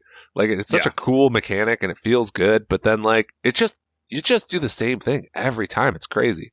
They don't like ratchet up. Like it would be nice if there were like some enemies that could only be defeated with like the frog punches, but you had to do like maybe more of like a boxing thing in order to take them down. But there's nothing of that complexity, unfortunately. And it's a small complaint because I could have turned off the motion controls, but I hate like 75% of the motion controls. But yes, always a problem. But 25% always a problem with that stuff. The problem is 25% of them are really freaking cool. Right. Yeah. So I was like, do I turn this off? But then it's like kind of like there's one where you kind of like swing around, you're like moving the controller like this. It's like, that was kind of neat, you know? Mm-hmm. The spaceship stuff's all right. Sometimes it's a little annoying because it's kind of hard to get all the way to one side of the screen. But yeah, I can believe it. The ones where you like he hops onto a DualSense and then is aiming, like there's a few different iterations of that where he's aiming a thing that's shooting out the DualSense. Those feel straight up busted and like not responsive. Yeah. And it's a thing where like, and you know, we'll talk about this as we get into like kind of the big discussion I wanted to have, but like the way that I tend to write reviews is that I'm not a big note taker as I'm playing a game. It's more of like filed away in the brain. And then when I sit down to write, if it was enough for me to remember it as I'm writing, then it's enough for me to bring it in as like a criticism. But like at the end of the day, like the motion controls like were so here and gone so quickly that like it didn't really like adversely impact me all that much. But like they are bad. And it's kind of funny because like I was thinking about this because there's even more Switch 2 rumors this week, and I'm like, man, Nintendo really like chained themselves to motion controls since the Wii, and they can't really kind of get away from it because so many of those legacy games use the motion control, so they kind of just have to keep going with it. And outside of VR, I just could not give a shit about motion controls at this point. And I really kind of wish that wasn't a feature of the DualSense other than for VR games. There's one level that is one of the cameo levels that is designed around the motion controls that I actually think was pretty fun. That one is very good. Yeah. Mm-hmm. And it's just like one of those, it's just, when you use motion controls, it's just got to be like this little, just novelty, like total novelty. Like when it pops up, it's like a surprise, you know? Mm-hmm. I feel like that's the only way to do it. But I mean, yeah, other than that though, like just the amount of joy in that game, which the sound design's a big part of, but just, I'm not a big, nostalgia guy with that stuff. Like I'm not a guy that's like, oh, remember this? I don't know.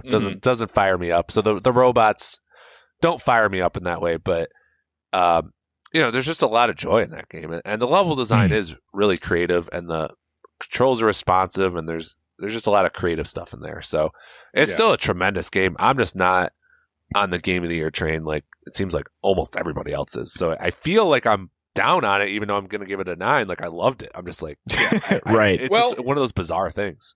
I will say that like I very much was like waffling between 9.5 and 10.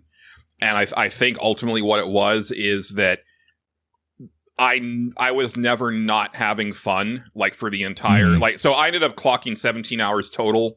Like once I got like all the trophies, and like there was not a moment of that where I was not just like having a blast.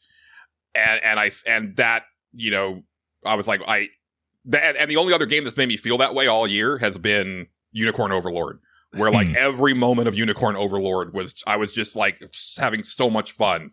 And so that definitely weighed in for that last bit. Cause the criticisms that I have are definitely there, and yours are extremely valid as well. And we're coming at it from different angles, but like, as I said in my review, I wish that it was like this nice, like steady ramp up from galaxy to galaxy of difficulty and complexity. I will say that like the very, very final challenge, if you get there, is an all-timer, like, holy shit, I've got to be on my A game type of level. But like I said in my review, like those levels feel so like outside of what the rest of the game is as far as like difficulty. Like there's no ramp to it. It's like very even going, and then all of a sudden massive spikes. And for me, it was only like maybe 2 or 3 massive spikes. The rest were just like kind of a boop, like just like a little bitty, hump, and everything else was just like very even keel. Now, I will say that like, one of the listeners in our Discord was like, I don't know what you're talking about, man. Like this game has been like really tough for me. And I'm like, well, okay. Like, I really didn't have any trouble. I guess you said there were levels where I died a lot. But but as I was doing that, I was never like, holy shit, this is hard. I was like, oh no, yeah, I can see where I just got to be better on this. Like, you know, it was never like I was just like, oh yeah, that's on me, you know, type of thing. Okay. Outside of the challenge levels, the checkpointing's super generous. So, extremely, yeah. So, yeah. I mean, even in the bosses. yeah, right. Like, yeah, and you get 3 lives with the bosses. Yeah, I mean, the instant death, you know, I definitely died plenty just because of instant death. Just like, oh, oops, I fucked up. But like, then I'm right there. So it was never feels that hard, even though my death count might be several dozen or more, you know, outside of challenge levels, but it just never felt like it because you're just right back in the action. You're right there. So yeah. I really want to see them do another game like with Astro, or, you know, see what else they want to do, and you know, but just let it be its own thing, and you know, I think they've gotten the Sony nostalgia like kind of out of their system with these 2 games, and that's I guess one other thing that I just kind of wanted to say is that so obviously, you know, you can absolutely, you know, kind of criticize the game and we you know, I talked about it last episode about like, you know, on one hand, it's really awesome to see like all of these old franchises represented, but then on the other hand, it's like, oh man, you know, it's also kind of sad because so many of these franchises are gone. But I'm seeing like even more pushback on that, where like now it's like it's almost like they're taking down the game because they're like dismissing it as like it's just an ad for Sony, right? And this and that, and like also it's like, a lot of the franchises that are being represented in the game are not Sony first-party franchises. It's a lot of third-party stuff in there. And I really feel, and I could be way off base on this, you know, and if I am, I mean, there's no way to know, but to me, it did not feel like a Sony mandate to put in all of this old nostalgia for these characters. It felt like the people who are making the game, you know, really love all this old shit and wanted to represent it as much as they can. And even like would like kind of theme certain level, like put like certain characters in like certain themed levels where it's like, okay, this is like a spooky level. So here's like all these characters from different horror adjacent series, you know, that type of stuff. Like it was all like very carefully considered. And to me, that feels like just like kind of a labor of love and not like this cold, callous, like corporate mandate type thing. And again, I could be reading way too much into that, but like I saw some takes this week where it was like,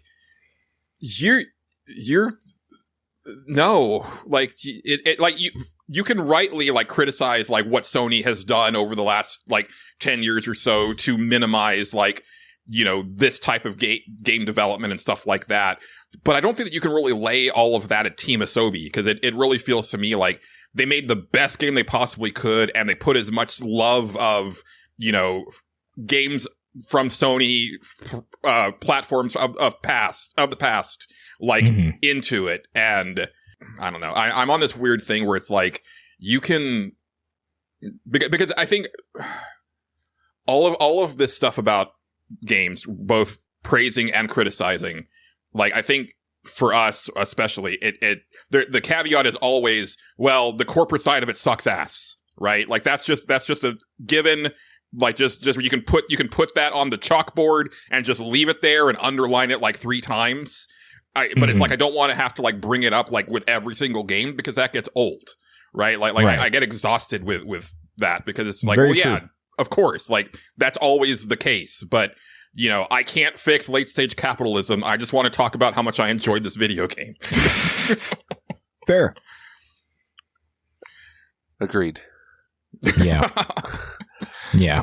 I would love to see what they do next, if it is another Astro Bot game or if it's something completely original, because they definitely have like some very inventive stuff in there, and you know, who knows what they would do like with something else, or you know, they're, like we said, like there's cameo levels that are based around like older franchises, like would be kind of interesting if they took a stab at one of those. I think this is it's not a big letdown. It's just, I was thinking about it after the fact. There's 5 galaxies, and each of the galaxies ends with one of these cameo levels based on a classic Sony first party franchise.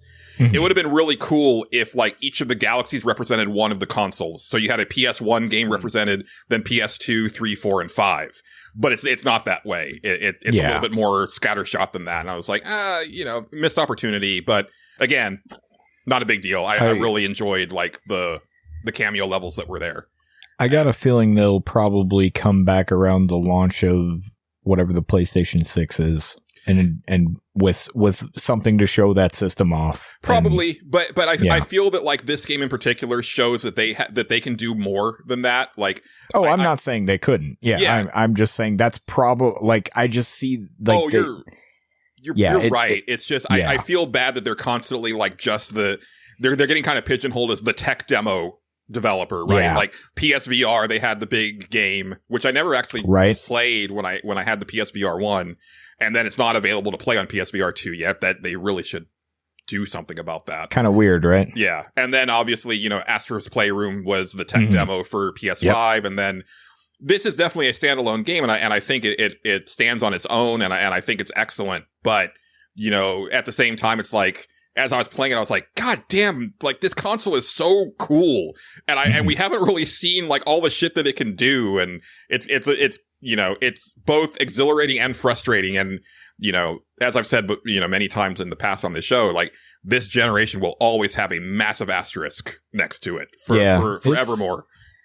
It's weird when it comes to that sort of thing because it almost boils down to like, yes, other people could do stuff with specifically the PlayStation 5, right? Mm-hmm. But getting them to do it is tough because they also want to sell on other systems. Like ask Square how that was going with the console exclusive thing where they've been like, oh man, this was not a good idea to just come out on the PlayStation or whatever. Yeah. So yeah, it's tough. It's tough to get third parties to be like, hey, do cool stuff with our system, but we also have to come out on Xbox that doesn't have that stuff, or PC or Switch or whatever the fuck else we're coming out on. It's tough, it's tough to sell. I honestly think that PC is the current thing holding that back, because I think, most of these, like, because obviously you're not going to try to cram like Star Wars Outlaws onto the Switch, right? No. But the two beefy consoles are very on par with each other outside of like the DualSense features, right? That's more or less what I'm referring to, like those specific to that system, right? Yeah. I really was hoping that Microsoft would have like debuted, because I thought they actually had it in those leaked docs that they were going to do a. Keep thinking, there was something like that, but I can't remember now, and they might still do it. But as far as like the faster loading time, like I actually talked about this with someone on Twitter the other day, because like, Outlaws definitely still has we got to squeeze through this narrow passage to like get to this next area, and it's like. But this is like PS5 and Xbox Series like exclusive. Right. Like it's not coming to like the older consoles, but someone rightly pointed out, but PC is still a thing, and most people don't have SSDs in their gaming PCs. And it's like, that's fair.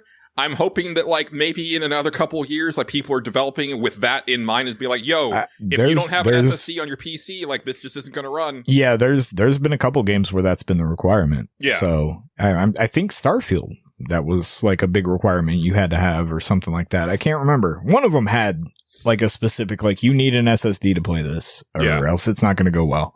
Yeah, because it really feels that this gen has been kind of fighting with like one arm tied behind its back, which is extra dumb for me to then want to get a PS5 Pro because like what, we haven't really like tapped out what the PS5 can do. So, what are we going to do like realistically with a PS5 Pro? And I understand that.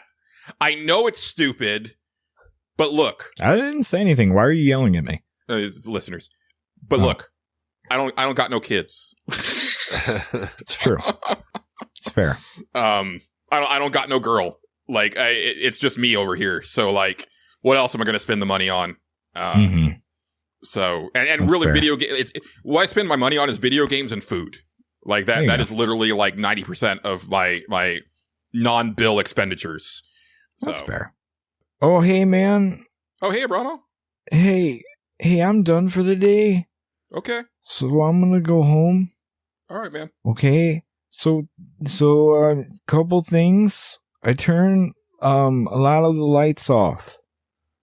Okay, not on the stage though. Like those are still on. I mean, we're here. I mean, yeah, those are on because I don't know how to turn those off. Okay. Okay. Remind me next time you come in. I'll show you how to do that. No, I don't want to know because then I'll have to do it. Savvy. Yeah. So I'm gonna not take you up on that offer. Okay. Okay. So who else is here? Oh, this is Westen. He's our guest Oh, tonight. hi. Hey, man. Hey, do you want to trade shoes with me, man? Man. What is going on right now? So, what do you roll mean? with it. It's better if you just roll with it. I just want to trade shoes with you. So, like, I have these shoes that you can see them. They have, you can put your feet in them. You look about the same shoe size as me, man. So, what do you say? Like, it'll be like a shoe adventure, man. What is the benefit for me here? You get my shoes, and I get your shoes, right? Yeah. And then we can go, have each other's shoes. Walk a mile in someone else's shoes? Like, is this a perspective thing? Yeah, man. And then we'll know each other better that way. Yeah. Wow, I like to throw this up to people that, I just meet, and I just look at them and I go, that's a guy, and they look like they have the same size feet as I do. So, Yeah, I mean, I think my shoes just stink a little too much right now to trade. I'd be embarrassed. Well, I mean, so do mine, but I'll just pour bleach on yours. It'll be okay. Like, they'll just smell like bleach after that. And, it'll be good. You'll get them back and they'll be better than ever, When will I see you again? I won't see you probably for months. Well, that's fine, because, I won't lose them. Like, I'll put them in a box and keep them in the box. So they'll be there. And you can just, come back and, if you need to look at them for something, like, if you wrote something down on them or whatever, it'll be there, I heard a rumor that Morgan really wants to trade shoes with somebody. No, he doesn't wear shoes a whole lot, man. Oh, so, weird. I could have sworn he did. It's okay if you don't want to do it right now, think about it, Offers on the table. Yeah, I'll leave my number. Follow up in a week. Okay, yeah, yeah. A 7-day follow up, I think, would be in order. That sounds good to me, man. Maybe we'll circle back on this. Yeah, definitely. Dude, I love circling back. That's my favorite thing. So I like circles too. They're really cool. They're round, and you can look at them. Okay, well, I'm gonna go home now. It's a long walk from here, but nice meeting you and such. And Julian, I remember I turned the lights off, and and I opened up a couple cabinets and didn't close them. So you'll have to figure out which ones. I'm sure when I go over to look at the cabinets, I can tell the ones that are open. So I don't know. It's really dark in there though. So be careful. No, I will. Okay. Well, goodbye. Bye. Man. It felt good to go to the bathroom there. Would anything happen while I was gone? No, it's just Abramo checking in, doing his thing. Yeah, that's good. That's good. A lot of people have been checking in randomly that I didn't expect this week. Yeah. He didn't he's been on this real shoe trading kick recently, and I don't know what that's all about. Yeah, it's kind of creeping me out. It's a little uncomfortable. Yeah. It's extra weird because he walks everywhere, and so I think that's why he likes to do it. It's a whole hustle. It's hard to even tell anymore if those are his shoes or not. So who can say? Who can say? Who can say? Yes. Anyway, where were we? I think we were going to talk about your last game, Justin. Oh, my last game. Oh, okay, good, great. The last game you ever play. That's it, and I'm done playing them. The end. I played a game that I played 4 months ago. I played the demo for it 4 months ago. I should specify. I played a game 4 months ago called Starstruck Prologue. And guess what? The full game is out now. It's called Starstruck Hands of Time. They did it. They finally did it. I was very worried about it ever coming out. To the point where I was like, the pandemic might have killed that game, actually. It was 2020 when the demo came out. I actually had to look. And I was like, that was 2020? Really? Wow, that's kind of wild. Weird year. Anyway, so it came out, and I was like, all right, well, I definitely been itching to play this one. I've been following it for a while, so let's give it a go. So, the first part of the game is, I mean, it's the demo. The demo was basically, it was the prologue, so it was the opening of the game for the most part.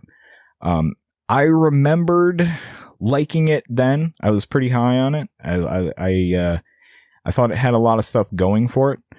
And playing it now, I really like it still. It's very good. How to explain it? So, it's basically, they took, the style of it is like claymation, kind of. All the little characters are claymation style.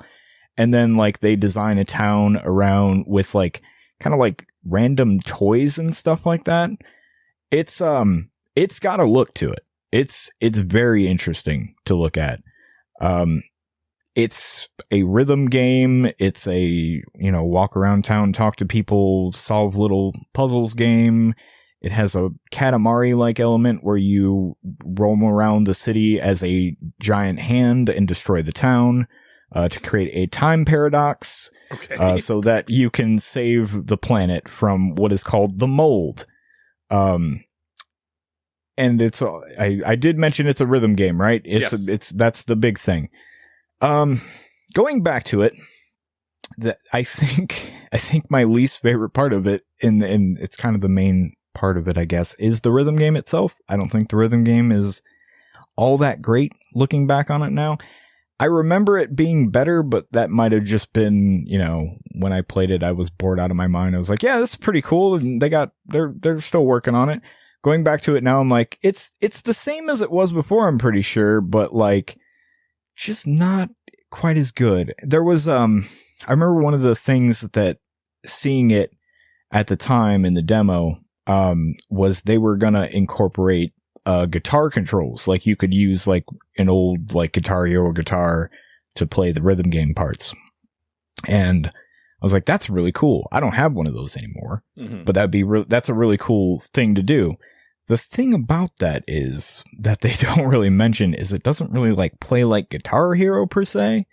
You just press the buttons on the thing. It's not like you're not strumming the notes or anything like that. So it's not like a Guitar Hero thing. It's just, you can use this as you want because it'd probably be easier to play that way, but it's not really doing anything you've never done before. And I was like, okay, well, that's a little bit of a bummer.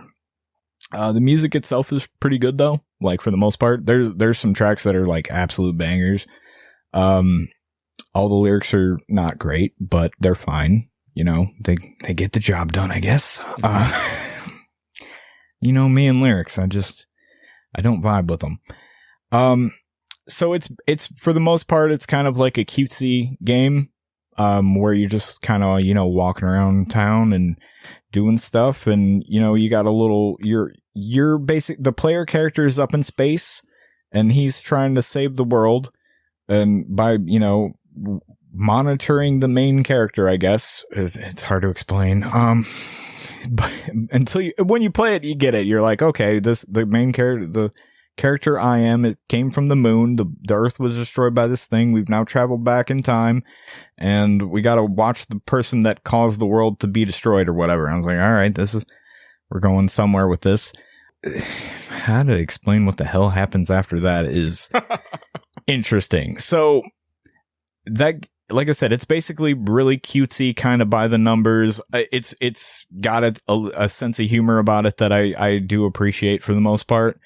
But when the game starts to take the mask off, as I'm putting it, it is when it starts to kind of go wild. Like it's kind of awesomely trippy at times. Like, okay. Yeah, they're hard to explain without spoiling anything. It'd be one of those things that you have to play. I did end up reading a review about it because I was curious. Like it's one of those games that I've just like, I played and now I've thought about for a week straight. Like, cause I just like keep thinking about it. I was like, okay, there's one review and I had to read it. And their major thing was like the story was a bit unfocused. And I was like, I can kind of agree with that. It's hard to say. I know what they were getting at, but at the same time, they're kind of all over the place in getting to the thing that they're trying to say a little bit. But overall, I really enjoyed it. It's a very short game. It's like, I think I took maybe 5 hours, and that was with breaks in between. So I beat it in like a day. It has some very, like, I'll put it like this. It has some very Yoko Taro ass shit in there, that I kind of appreciate. It's not like the, oh, you got to start the game over type thing. But it's other stuff. And it was like, oh, okay, that's pretty all right. I like what you did there. Just the presentation of it though is really, really cool.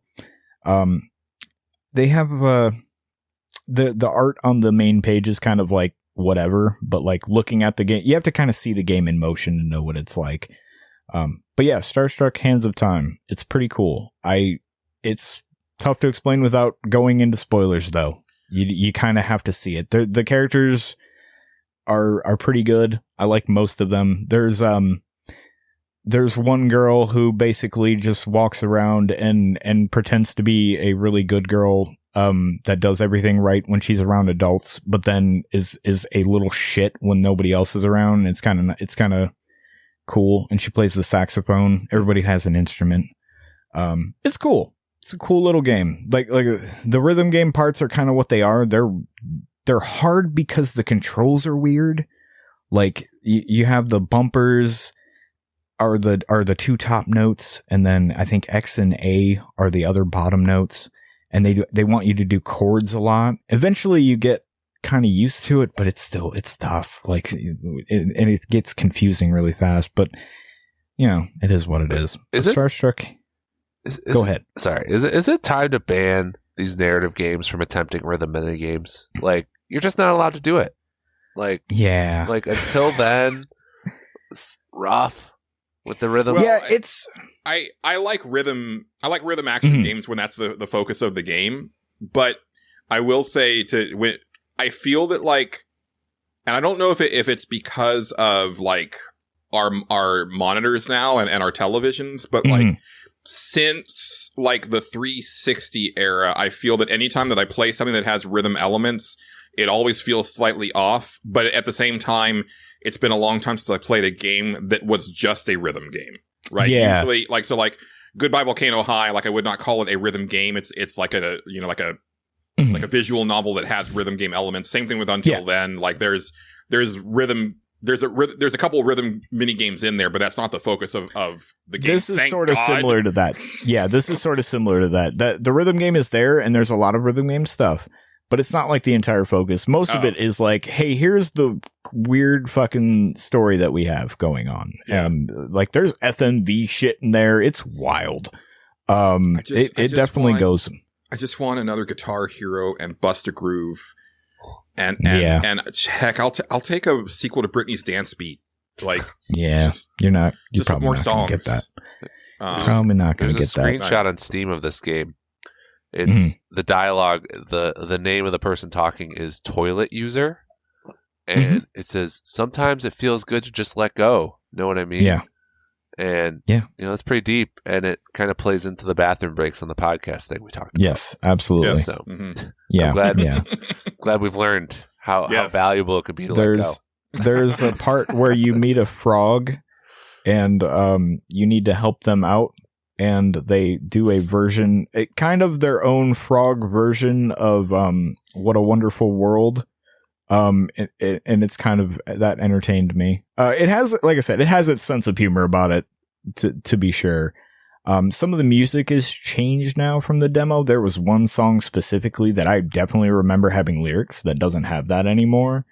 And I know that sounds like me saying that as a positive. It's actually not. I feel like at some point in the development of the game, like they changed direction on that stuff, because the demo made it seem like it was going to be more of almost a rock opera like type thing going on, which was like, in my mind, that's what kind of drew me to it, because I was like, that would be kind of cool. You could do some shit with that, but I think they shied away from it. And for whatever reason, it kind of felt that way, because as soon as I got to the part where that was supposed to happen, I was like, oh no, this is not the song I remember. This is way different. But so the rhythm game, it's not that it feels bad, it's just the controls are weird, and I kept trying to like figure out a different scheme for that stuff, and I couldn't quite get it, because the other part of the rhythm game is, yes, there's buttons, but there's also 3 different bars that you have to go up and down on, so you need the controls to go, switch measures, I guess is the way to put it. It's hard to explain until you get in there. I really liked it though. It was quite good. Yeah, I was going to ask, because you've checked in on this game a few times it's always been like one that you've got. Yeah, for what it left a very good impression on me when I played the demo. Did it end up meeting your expectations, or did you feel a little disappointed? That's a great question, because I don't feel disappointed by it. I feel, but maybe a little bit, but not to like, oh my god, what a terrible game. I wish I would have never talked that up. It was more like, I feel like it might have had a little bit more potential, just from the demo. I think ultimately the demo was like a third of what the game actually is. Like it's very short. Yeah. So like, and after that I was like, oh, it took 4 years to get the rest of this done, huh? I mean, it is claymation, and I imagine that took a lot of time. There are certain parts that aren't like full claymation or whatever. And like I said, they do a lot of like weird tricks with like toys and shit like that. I adored when the game, like I said, goes mask off though. Like when it fucking wants to do some wild shit, they really do some wild shit. And it's really cool. So, and they teased that in the demo, but like, I guess I was kind of like shocked at how wild they got with it. I'm not gonna lie. So that part, so I was disappointed, but not at the same time, not really. It's kind of right in between there. I ultimately did like it though. I thought it was really good. Might end up on my top 10 somewhere. Hard to say.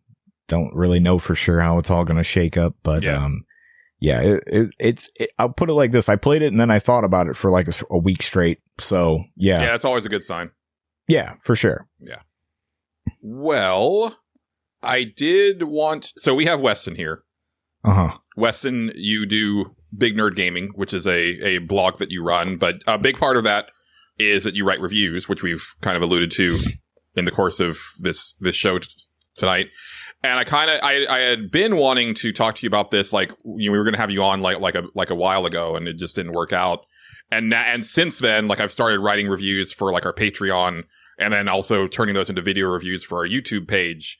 And so I've been thinking a lot about reviews this year, and I kind of wanted to like talk about that for a little bit, because I think what I've been thinking a lot this year is that a big part of, well, actually, before we get to that, like, obviously reviews are important to you, right? You do it as like Big Nerd Gaming is like a very big like passion project of yours.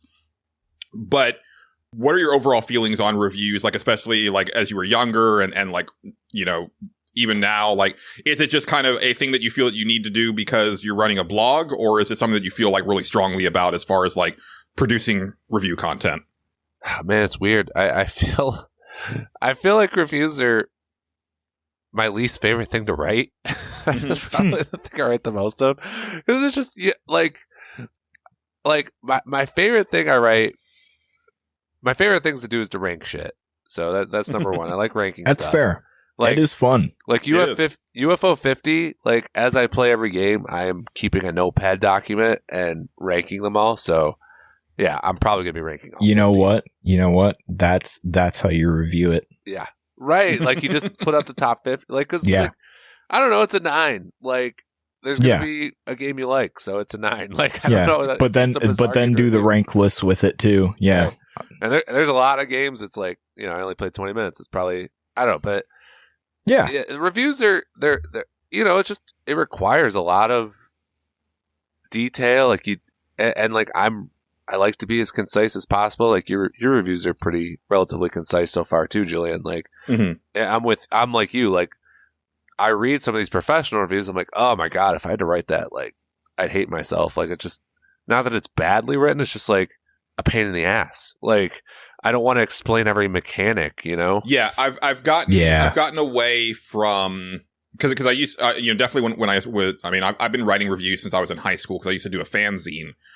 But when like in my early days at Pixelbit doing review stuff, like I was still very much of the gotta hit graphics in this paragraph and music in this paragraph and mechanics in this and now it's like I just want to talk about the stuff that I liked, the stuff that I didn't like, and then let's get to the end, right? Yep. And I do think that like a lot of reviews these days read like previews where it's like I don't need to know like the entire like narrative setup. Like just give me the gist and we can go from there, right? Right.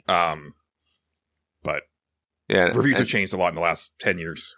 Very true. Every review's like, trying to explain every mechanic and said, giving a lot of story setup. I just don't see the need to do that. But it's still tough. It's like my Star Wars Outlaws review. Like I didn't bring up the upgrade system at all. Mm-hmm. It's pretty important to the game. I had mixed feelings on it. Like there's elements of it I really like. At times it's annoying. I felt like it was a net neutral and I already had like 2,000 words. So I just kind of like didn't bring it up. You know what I mean? So if you didn't feel strongly one way or another about it, I don't think it really mattered. Like I will probably end up bringing it up because I really like the way it's implemented instead of just putting points into a thing. It's like, here's stuff that you'll unlock as you play the game in certain ways. And then that might push you to play the game a different way than you were playing it. Or you might just not unlock stuff because that's not the way you're playing the game. Either way is a valid way to go through it. And it's nice that it gives you that flexibility. Your miles may vary on how you feel about the abilities you're actually unlocking, but that's another discussion. Right. And I agree like on that take about that's exact positives I'd say. Mm-hmm. The negatives are I don't like trophy hunting, and it felt like trophy hunting. Hate it. Sure. And B, it's because the upgrade system revolves around these like doing random tasks to upgrade it. Like the currency got increasingly useless for me as the game went on. So like doing the side tasks for the pikes, besides maybe getting their reputation up, didn't mean anything to me. So anyway, I didn't put it in the review. But I mean, a lot of my most read stuff are the big reviews, and it's probably the most valuable thing I write for people. So, I do enjoy it in that capacity, but it's and I keep thinking it's funny. I think I've only given 2 games below a 7 this year, and that's probably kind of more what you wanted to talk about is the rating system in general. It's so weird, like I feel like I should be shitting on a couple more games, but like I'm playing games I'm interested in, and most video games are pretty good. Like that's the thing. And because a big thing, right, is obviously that like, and we've talked about this. We talked about this the first time you were on about like, I enjoy a really good 7, like sometimes, right? Yeah. It sucks that these days a 7 is considered bad by like I wouldn't say like the masses because they tend to not look at reviews anyway. I think a certain subset of gaming enthusiasts who pay close enough attention to read a review, but not enough attention to like really go much deeper than that. And assume that like, it's not a 9 or a 10 because there's so many 9s and 10s these days that like, because games are just overall of a higher quality, a higher baseline quality these days than they were 20 years ago. But then you could also make the argument that because most games are coming in at like 7 minimum, that then yes, anything that's like, a 6 is like trash because, it's like, why even bother? Right. Like it's a complicated thing. I think the main thing for me that I wanted to talk about is that I feel that, a certain type of gamer, not necessarily the people who listen to this show, because I think we've curated like a pretty like good, positive audience. But there's a certain type of gamer who they have spent the last 15, almost 18 years constantly shitting on reviewers, like professional reviewers and the concept of reviews for so long that But at the same time, we'll get angry when they go out and buy a game day one that they were looking forward to, and it being like not up to what they were expecting it to be, and then being bent out of shape because they feel misled by the company in some way. And it's like, that's literally what a review is supposed to help you with, is to determine, like, is this worthy of your time? Or, well, it used to be, is this worthy of your money?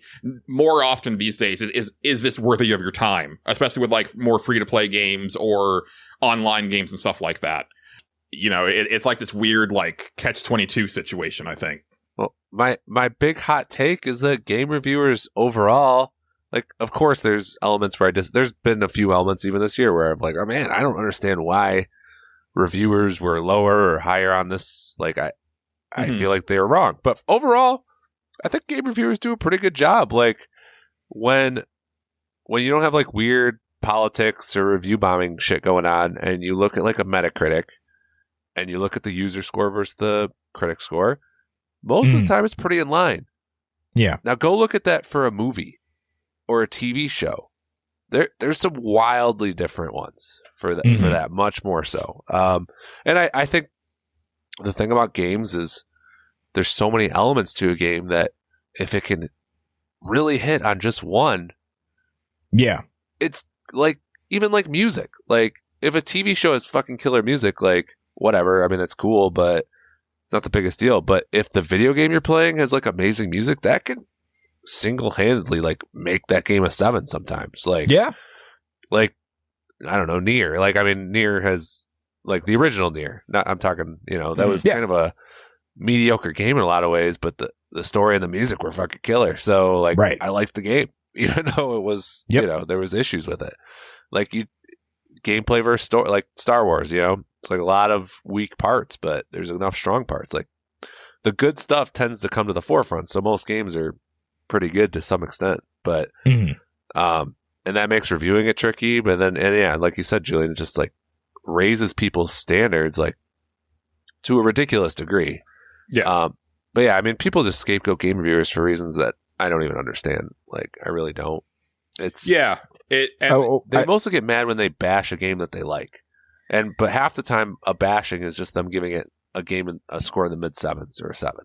Yeah, I mean, there's also the opposite of where they like a game that people are mad about before. A lot of times they'll have their mind made up of what that game is, and if they like it and are going to play it ahead of time. And then if a reviewer reviews it and gives it a good score, they instantly are like, oh, well, they got paid off. They got bought out.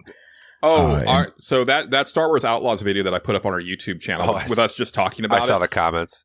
It's at like 200 views now, which I never thought. I did not think we would get to that many views on anything for like a couple years. Right.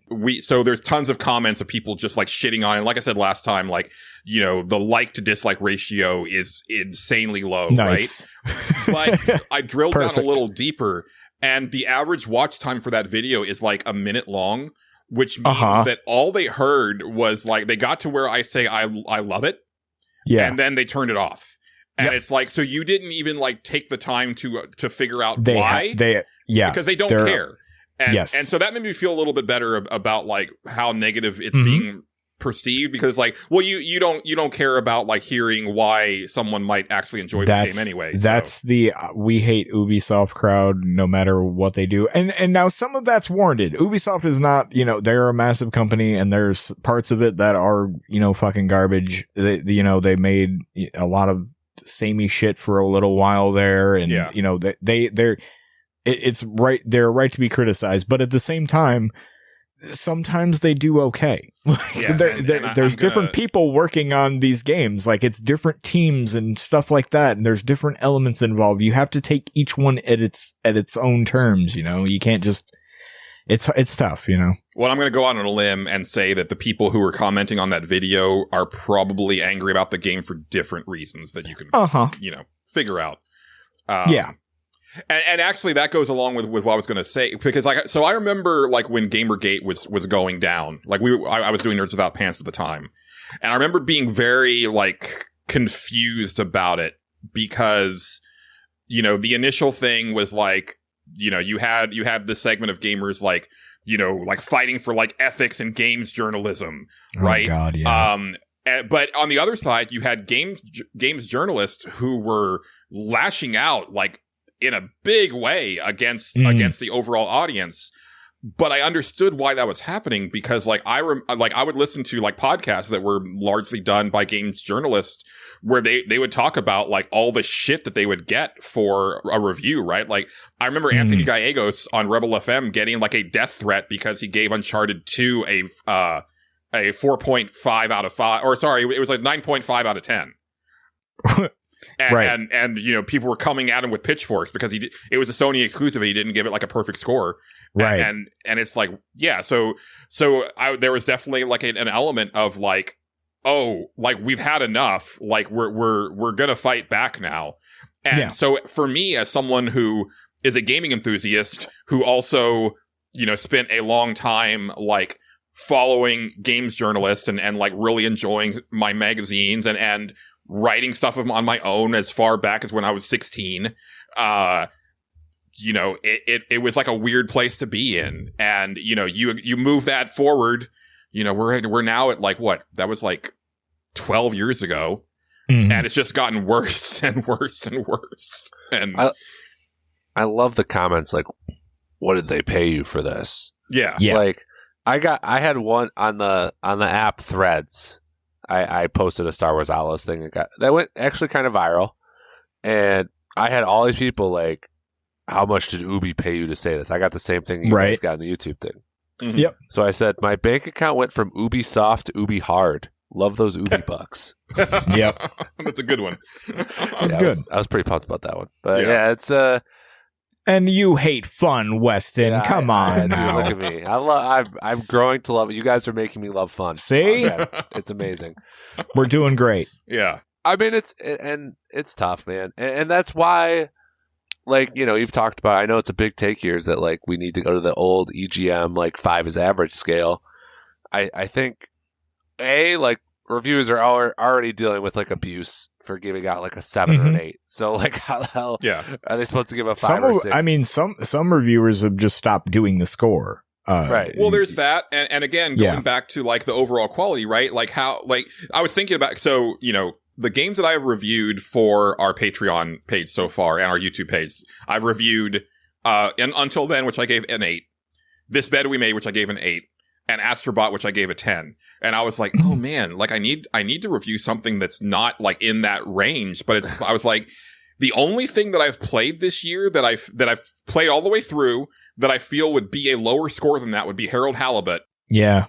But it's also been long enough since I played it that I couldn't feel comfortable about writing a review and actually get all my points across because, you know, I've forgotten a lot of the things that held me back from really loving that game. But that's the thing is that, like, as a hobbyist, right, not someone who's not having to be paid who's not being paid to review games, I get to pick and choose what I'm playing. Same thing with you, Weston, right? Like, if I'm playing something that I'm like, oh, this is bad, I'm not going to continue playing that. You just stop. Yeah. Now, eventually, I am going to play Suicide Squad Kills the Justice League because I have to know. I will probably finish that game again because I have to know. Okay. And we'll see, right? There's a potential that I'm like, you know, this is all right. Like it's got a lot of issues, but like of what's there, it's you know, it's all right. It's a 7. Like, you know, like I could actually see that being a thing. Right. Because at the end of the day, like it's still, you know, it's not that like Rocksteady makes like some really good feeling games that are gorgeous and have good stories. And it's like, you know, there's a lot of like shit in that game that probably shouldn't be in there, but you know, it's probably all right. Like I'll probably derive like a pretty decent amount of enjoyment from it. So, but there's not time in this year. Yeah. Yeah, I've given a lot of 7s and 7.5s this year, and you know, I understand why some people don't want to play those games. Like I honestly, when I'm trying to look for what to play, I organize things by OpenCritic a lot of the times, and just like what are the games in the 80s I haven't played yet? You know, because those are the games I don't want to miss for Game of the Year season, just in general for enjoyment. Right. But like some of those 7s and 7.5s, I've had like Little Kitty Big City. I gave that game a 7. Like it was 2 hours. I mean, it was a right.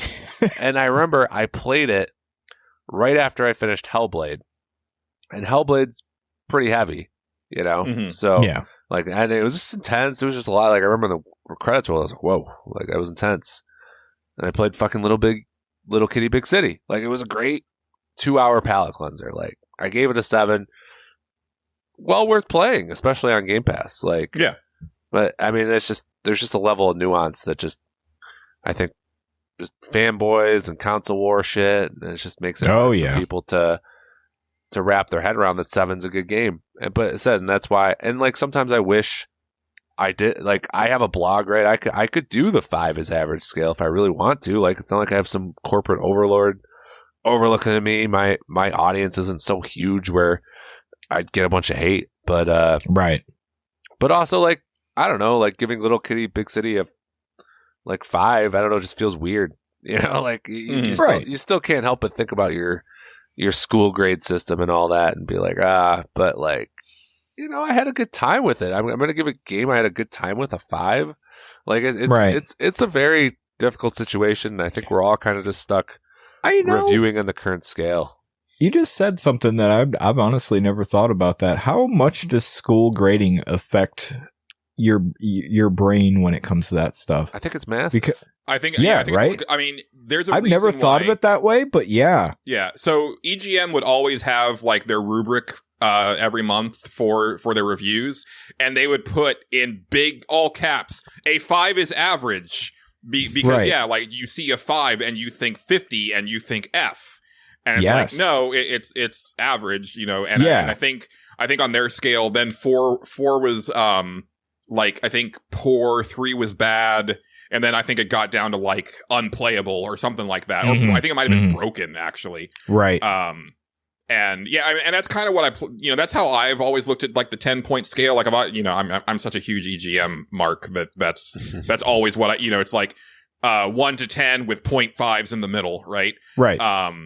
But again, the fact of the matter is that I don't really play a lot of like 5s and belows to completion, because it's like, no, that's fair. There's too many good games out there, so it's like, why bother other than to prove a point? Or like if I was still reviewing for Pixelbit, where I mean, look, Pixelbit was a 5-star scale, and I have a couple 1 and 2-star reviews on Pixelbit. Oh yeah, for sure. Yeah, but just the psychology of that's interesting to me, where like anything under, because, grading scale in school, under, what was it, like 65% was an F, right? Mm-hmm. So if you think about it that way, a 6 would now be a failing grade. That would be a game that would get an F, right? So there's an interesting psychology behind that, actually. That's kind of, maybe it's an F plus if you get a 64, or whatever.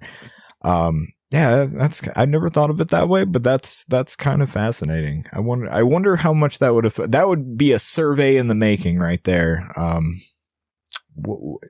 Now if I did reviews, I'd grade them. There's people that have done that in the past. Yeah, I know people that do that. I could definitely see that being a valid system. And it doesn't quite mesh up, because we call a 7 good, but like, if I brought home a C-, like my parents wouldn't have been happy, so it's still weird. But at the same time, like, okay, so like 0 being the worst thing, that means you got none of the answers right. Nothing in this game was at all good. A C is good, pretty good enough. Like, you should play it, it kind of checks out. A 7 out of 10, I kind of do feel like roughly 7 out of 10 mechanics were probably pretty good, Right, yeah. For the most part, you got a passing grade. You did, It's even better than a D, interesting. I don't know. I've never thought about it that way until that you said that, and I was like, oh shit, you know what? Actually, it's kind of fascinating. And I think reviews are in an interesting place these days, and I think I've mentioned this on the show before, because now you have like the advent of the YouTube reviewer. Oh boy! And when you have, because you have this war on like the installed game journalists from like the people who are paid at outlets to review games, your IGNs, your Kotakus, your Polygons. There's fewer and fewer of them every year. And then your handful of magazines, mainly in Europe and Japan, that are still around. And you have this mentality where like somehow they're the ones that are on the take. And the only ones that you can trust are the YouTube reviewers who have their honest reviews, right? And it's like, but. And they are supposed to divulge like when they've been paid and whatnot, right. and if they got the game for free to review, and even like the big outlets now will like divulge when they do that, which I've always thought was funny because I'm like, well, of course you got it for free because like that's how this works, like that's how it's always worked. Right. If anything, they would disclose when they did have to pay for it out of pocket because like they didn't get a review code, and they'd be like, hey, we didn't get a review copy, so like that's why this review is late or whatever. But for me, and maybe this is just, again, from me coming from the old magazine days and from, the early podcasting days of some of these journalists and stuff and former journalists, it's like, no, I'm going to trust the people who worked at a place that had like an actual like code of like journalism ethics as far as like how they would handle things. Then, Jimmy Hotshot, who, has been YouTubing for like the last 7 years and, got invited by the company to go like preview this game and they were so stoked that they got to like go on this trip. And so it's the best thing ever. And they can't even look at it like without that factoring in. What's funny is, that was the old magazine thing. They used to do that for a lot of the old magazine guys, take them on those big wild like trips and shit like that. Those are some of my favorite stories from like podcasts from the older guys that were like, oh yeah, They flew us out to, something, and then we drove around in dune buggies or whatever the fuck and did this shit. It was real weird, but that's what they did to preview this game, But whenever they tell those stories, they're like, yeah, we just kind of wanted to get back to like just we hated it. Like, we didn't want to do it. We were here to do this. We were trying to play the game. Actually, we didn't care about that shit. Yeah. And then but that's what the companies would think that was cool. But that makes a great YouTube video when you get to show it. So it's almost it's a different thing. You could tell somebody about that in a magazine. Nobody gave a shit. Is the game good or not? I didn't get to go on that trip. I don't want to hear about your fucking vacation. And they kind of knew that to some extent, but when I can show it on my fucking YouTube channel and be like, oh, yo, look what we did for, fucking butt stuff 5. I don't know. I tried to make up a video game. It didn't work out. No, yeah, but maybe it did. 5. Maybe it butt did. Stuff 5. Butt stuff 5. They built a giant butt and then we slid down the butt. It was good. Do you get the Shasta McNasty button, Justin, or does that only apply to me? I should, but you know what? I'm not going to. Yeah, I see how it is. It's fine. Yeah, no, I should get the Shasta McNasty button for. Should I hit it, Julian? Because I'll do it. No, it's fine. I accept the double standard.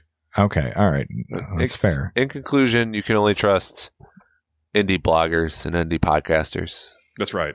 That should be the takeaway. Yes, that's the only look. All those other guys, they don't know what they're talking about, but I do. Thank you. That's right. I mean, and this comes from my retail days, but and I've said it before, but like I do get jazzed when like somebody says, like they'll tell me like, hey man, like after listening to you on the podcast, like I checked out that game and I really dug it. I was like, yeah, like I'm glad like Justin, you there were times when you would tell me like that, oh yeah, I picked that up because of you, and like it was fun. Now that we're co-hosts, you don't give a shit. Like you're like, whatever. I know what I like, and sometimes and that's kind of what it boils down to. And sometimes our interests intersect, and usually, I don't know. Now that I'm on the show, a lot of the time I keep up on games a little bit more. Like I'm constantly fucking looking at the Steam page, and seeing what's going on or whatever the hell. And we've known each other long enough now where we know like when to push a little further. Be like, no, you should really. Yeah, you should check this out. Yeah. And then and whenever one of us does that, I'm like, oh yeah, okay, yeah. There's times when I know like, oh no, Julian would hate this. Like, absolutely not. Like Starcom, Julian, you would. I could see you getting into that. No, somehow. Yeah, that looked. Yeah, I want to. It has its flaws for sure. It is not it's not a perfect game, but at the same time, like I the entire time I was playing, I was like, Julian would probably get way into this. like there's just something about it, space wise, I could see him liking. Yeah. Well, it's like I was saying, man. So like combining like that like organic exploration vibe of Star Wars Outlaws, along with like just like the whole general feeling of how detailed and not I don't mean like graphically detailed, but just like intricate, like the cities are, combined with like what you were doing in that Star Trek game, and then like the space combat of Starcom, like all of that kind of melding together is like, oh, I'm so ready for Mass Effect. Like, yeah, especially because it sounds like Dragon Age Veilguard might be the shit. Yeah, it might be really good. Seems good. Sounds good. Anyway, people are like, no, I was kind of low on this before, but after playing it, it seems really good. So I'm like, oh, okay, all right. I'm here to play that shit. It's way more on my radar now than it was earlier. I'll say that for sure. It's been on mine for a while just because I'm like, I don't know. I have to know. And it wasn't that long ago since I played Inquisition either. I think that's why I'm a bit more into like, no, I really want to play that. Yeah. So I think now it's like, it's not a morbid curiosity. It's actual like anticipation. Yeah. Absolutely. Yeah. I get to create a character and do an RPG, and that's fine. And that I'm happy. Yes. It does not take much for me. Yeah. This kind of piggybacks off of the review talk, and we might not go deep on this, but I was thinking about that on the way home from John's house today, because John and I were kind of talking about like the bad takes on Concord, which were that type of thing that I was railing against when we were talking about Concord. Oh yeah. And so today there was like a lot of discourse, in quotations on Twitter, because like people were making a stink about one of the things that you can have in the Dragon Age Veilguard create a character is you can have top scars. Oh God! Which apparently Baldur's Gate 3 has as well. I didn't know that, which I think is cool. Yeah, I believe that's cool. So. And so people were, a certain type of person was losing their shit, and it occurred to me. And I don't want to make a broad generalization, and also if you do this, it's fine. But I feel that like a lot of the people who get really bent out of shape about things like that are also the type of people who will play a fantasy game that has like myriads of races and never even think about making something other than a base human male with like brown hair and a beard. Right. Now, if you do that, like, I'm not throwing any shade at you. But I don't know. There's a certain type of person who's like, I can't even imagine being someone other than me, or someone who looks like me in this game. Like, I can have like all of these options. I can make my character like green if I want to. Yes. Like I can have like the pointiest of ears. I can have horns. No. I want to be basic, like default human man. And it's like, yeah, but why? You're already default human man. Yeah. Baldur's Gate 3 was the first game that I played almost ever where I just was like, I'm going to make me in this game because that will be fucking hilarious because of how open it was or whatever. I was like, I'm going to be making some decisions as just me, and that's going to be the dumbest thing I can do. Yeah. Like, instead of, actually trying to, I was like, why not? But historically, you do the exact opposite of that with every game that you play. I usually just kind of like go with whatever I think looks cool for the most part. And go with that. Every now and then, I am prone to being like one of those people that plays as a human sometimes, just because I'm like, I don't really like the other races as much. But a lot of the times that's because I don't know anything about them when I go into it, or they're just not an option. Like Mass Effect, you never had that option. Like, I'd love to play as an Asari in that universe. That'd be cool. Or a lot of the other Turian or whatever. That'd be cool. Because I know those races and I think that's awesome. But a lot of times, I don't get that option, or it's kind of the same generic fantasy stuff, I don't know. Or I mean, you get Humans Part 2, which is just elves.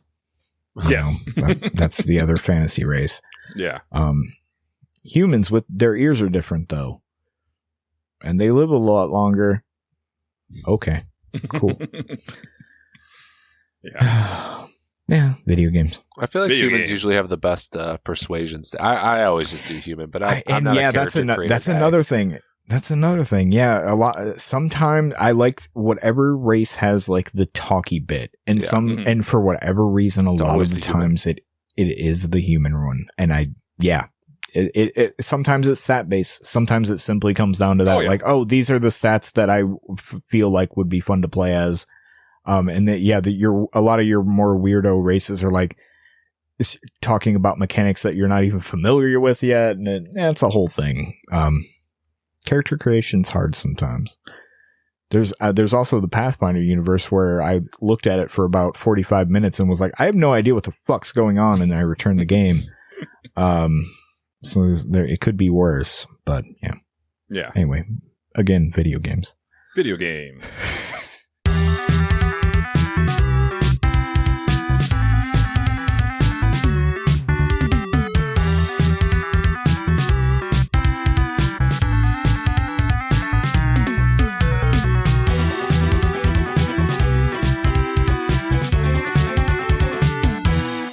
Well, guys, before we kind of start to, well, no, there's one other thing I kind of wanted to hit up. We'll see. But before we start to get towards that, he was here one time before, and it was a little bit controversial at the time, but we did have some questions for him, and so I thought we'd bring him back, trial basis.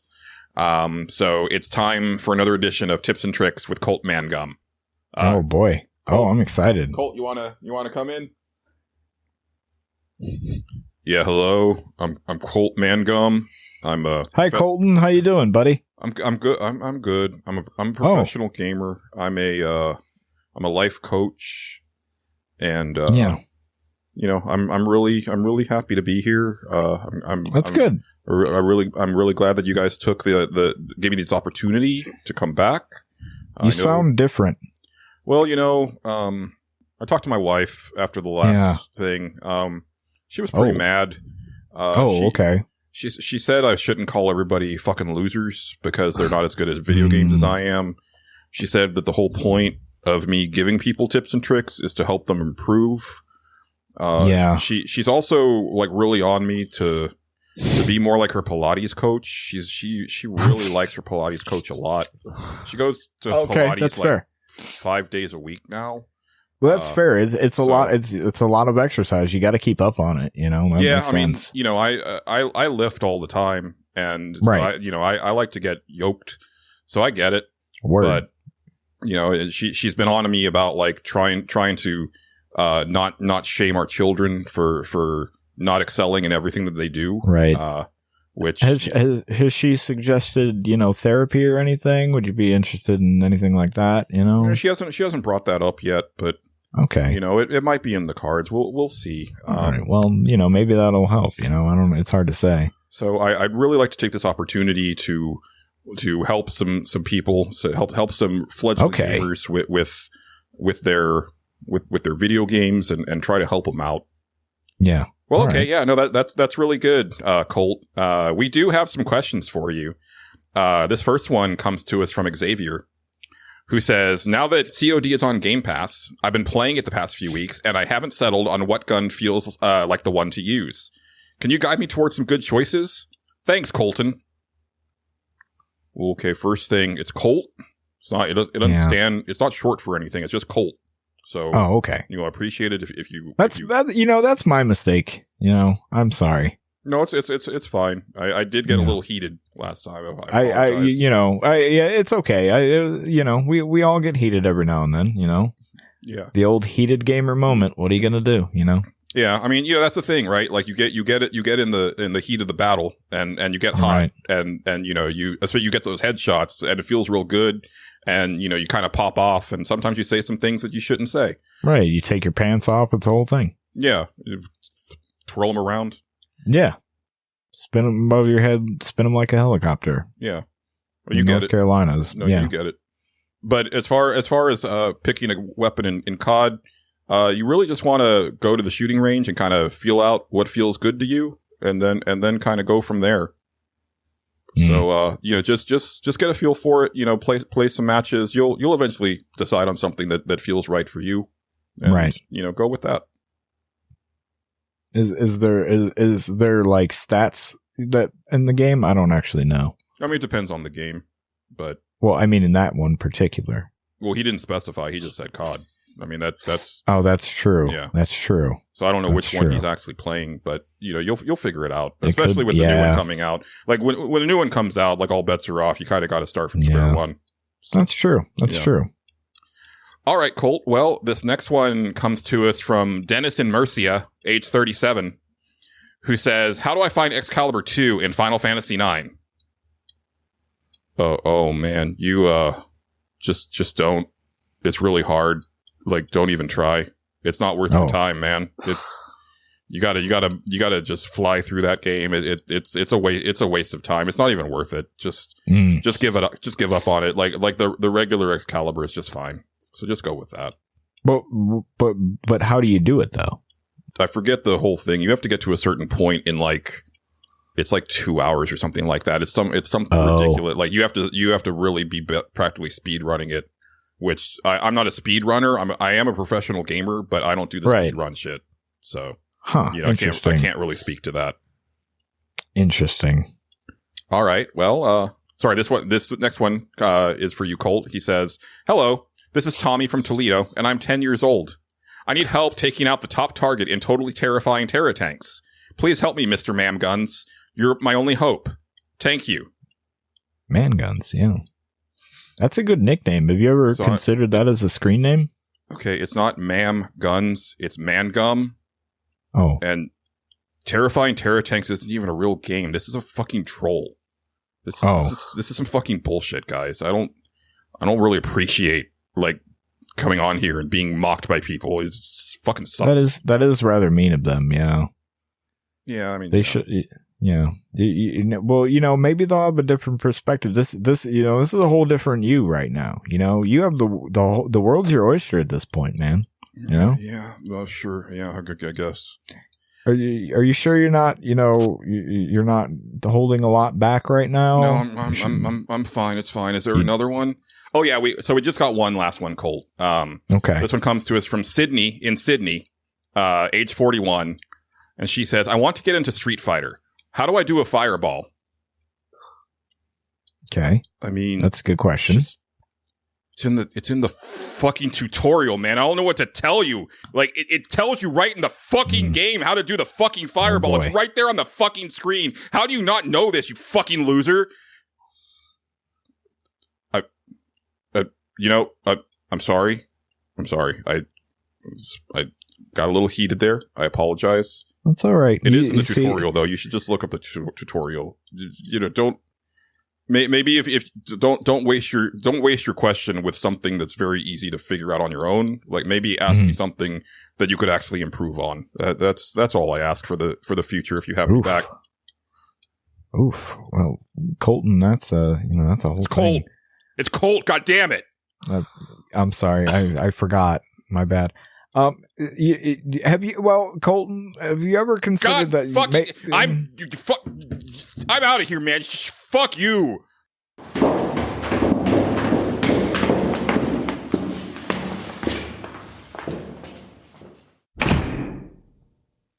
All right, ladies and gentlemen, that was Colt Man Gum. I feel like he has. I was just trying to get to the root of this problem. I feel like he has two different personalities. What we seen earlier in the interview was Colt, and then old Colton started to come out of there. And he doesn't like Colton. But that's the real him. I don't know if that's the takeaway from that. I do think there are some deep-seated issues there. Amateur psychologist Justin Ham disagrees, but I don't know about the Pilates teacher. I don't know if that's on the level, but that's just. I'm not touching that with a 70-foot pole. There's no pole long enough for me to touch that with.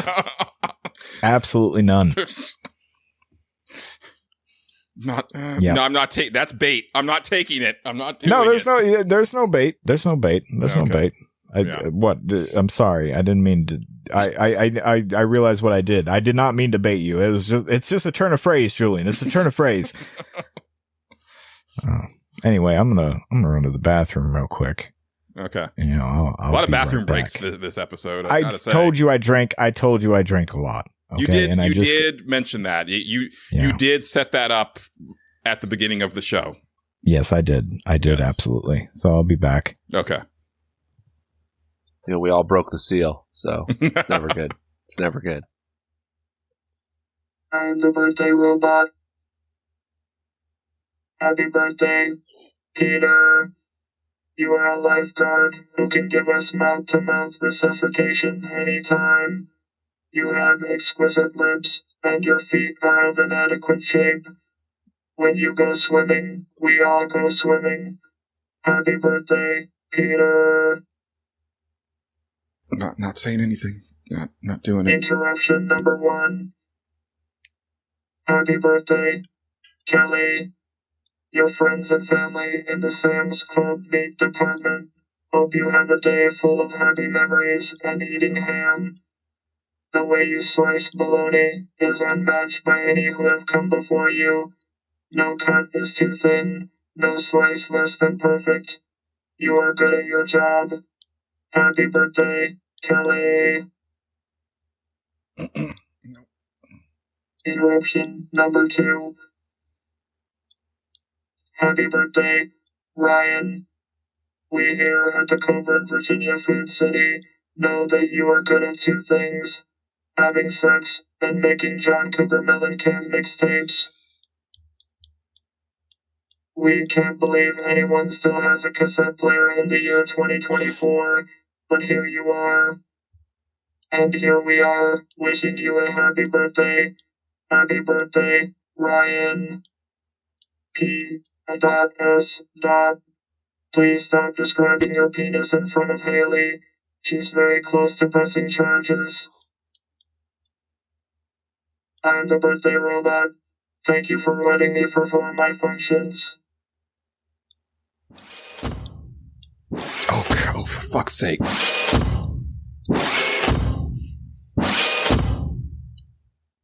I'm the birthday robot's father, Anthony. Hi, Anthony. Julian Titus. Thank you for not interrupting my son too much. You're welcome. I'm learning. I would also like to thank you, strange man next to him, for not interrupting my son and letting him perform his functions. No problem. Thank you for your response. It was prompt and to the point. I appreciate this. I will go now. You've both done an adequate job. I can't talk very well. My speech function is damaged. Oh, okay. That makes sense. Don't make fun of me, Julian. I will kill you in your sleep. Goodbye, both of you. Don't let me cut you fucking off.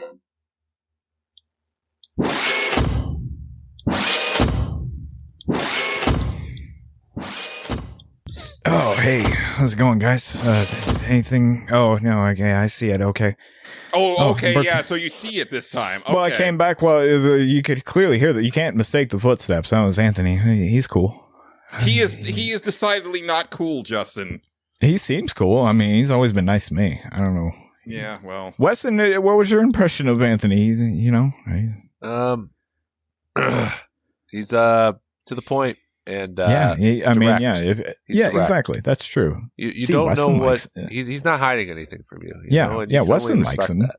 Yeah, see, Westen likes him, Julian.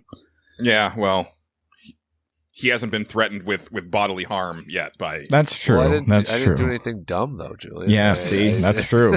That's true. I'm on a talk show. I'm supposed to talk. It's hard to not talk. Oh yeah. Well, what are you gonna do? Sometimes you can't interrupt the birthday robot, Julian. You know. Yeah, I'll try better next time. No, you know. Well, you didn't. I heard. You know, they just sent me a text. They send me an automated text as to how many times they were interrupted. Just 2 this time. That's impressive. Yeah, it's a new record. It's improving. It's improving. We're doing great. We're making big strides in the birthday robot department. The State Select is made possible through the support and funding of viewers like you. Here are our wonderful patrons. Oh, shit. Oh, What I happened? actually, so I got one last thing that I want us to talk about, but we should probably thank great. our lovely patrons before we do Oh yeah, we probably should do that. Second week in a row where I've waited a little too long to Well, thank just our cut it lovely in. patrons. Just cut it in at some point. No, It'll be this fine. episode is already too much editing. It's That's fine. true. Okay, fine. Again, you never know when it's going to happen. Like just like everything on the Stage Select, which Westen can attest to, a lot today. Yes. Yeah. We appreciate all of our wonderful patrons, but every week we like to thank our executive producer tier. And this week we have Xavier Kreger. We have Stephen Lobo. We have Raymond Crum. We have Philip P.K. Becker. We have Matt Jorgensen. We have Joel Thoman. We have Game Johnson. That's a cool name. We have X-Rian. We have That's also Eric a cool Peacock. name. It is. We have Dennis Robertson. That's a cool name. We have David Portnoy. That's a cool name. We have Casey Kern, and that's a cool name. We have Bookie. That's an all right name. And we have Big Baker, and that's a pretty cool name. Yes, it is. Thank you, every one of you. We really appreciate it. And Weston, thank you also for supporting the show. Yes. Yeah, even though it's I'm not your month, but Yeah, I'm not quite that tier, So It's okay. I feel embarrassed right now, but No, it's we fine. appreciate Every any little bit tier help. at all. yeah, But- absolutely. yeah, there was a time when I would have been, but I only spend 10 minutes in the car going to work now instead of an hour. So Oh, there I you know. go. Yeah, I know how We're that already is. producing Yep. way too much content for you, like just Yep. with the regular show. I get it.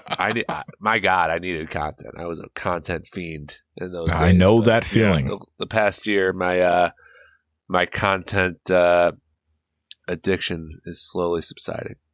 I So get it. is mine a Yeah. little bit. Yeah. Well, I did. So there's one last thing I wanted to hit up, and I don't know how much we're actually going to end up spending on this, but I just thought it Okay, was sure. interesting, especially piggybacking off of like the PS5 Pro stuff from last week. Okay. It hasn't been officially announced yet, but apparently a Horizon Zero Dawn remaster has been trademarked and rated by the ESRB. Okay. So that's pretty much as good as an announcement. Yeah. And I think people, especially longtime listeners, that go all the way back to the Nerds Without Pants days, might think that I would be like, oh no, yeah, I can see the reason behind this. And it seems like, I can understand why you would do this and blah, blah, blah. And no, this is fucking stupid. This is actually fucking stupid. Yeah.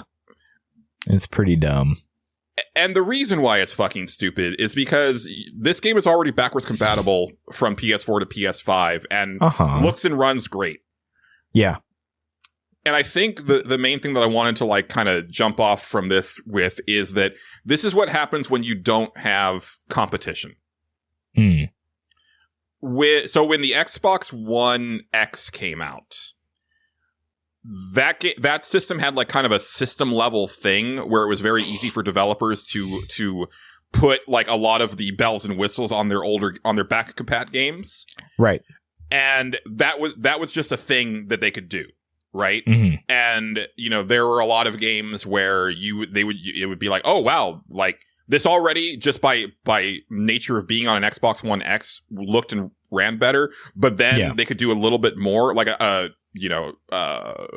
CD Projekt Red was big about that with Witcher 2. Yes, they were. And made that, and also Witcher 3. And they made those games look like a lot better, and run a lot better. And it wasn't an extra charge. It was just a thing, right? Yep. Then you have like the PS5 come out and you have a thing where there are occasional PS5 upgrades to PS4 games, but you got to pay extra for them, right? Like it's not just a thing that happens. And it's like, well, yeah, Sony's like leading like so aggressively in the market that like why would they have like why would they do that, right?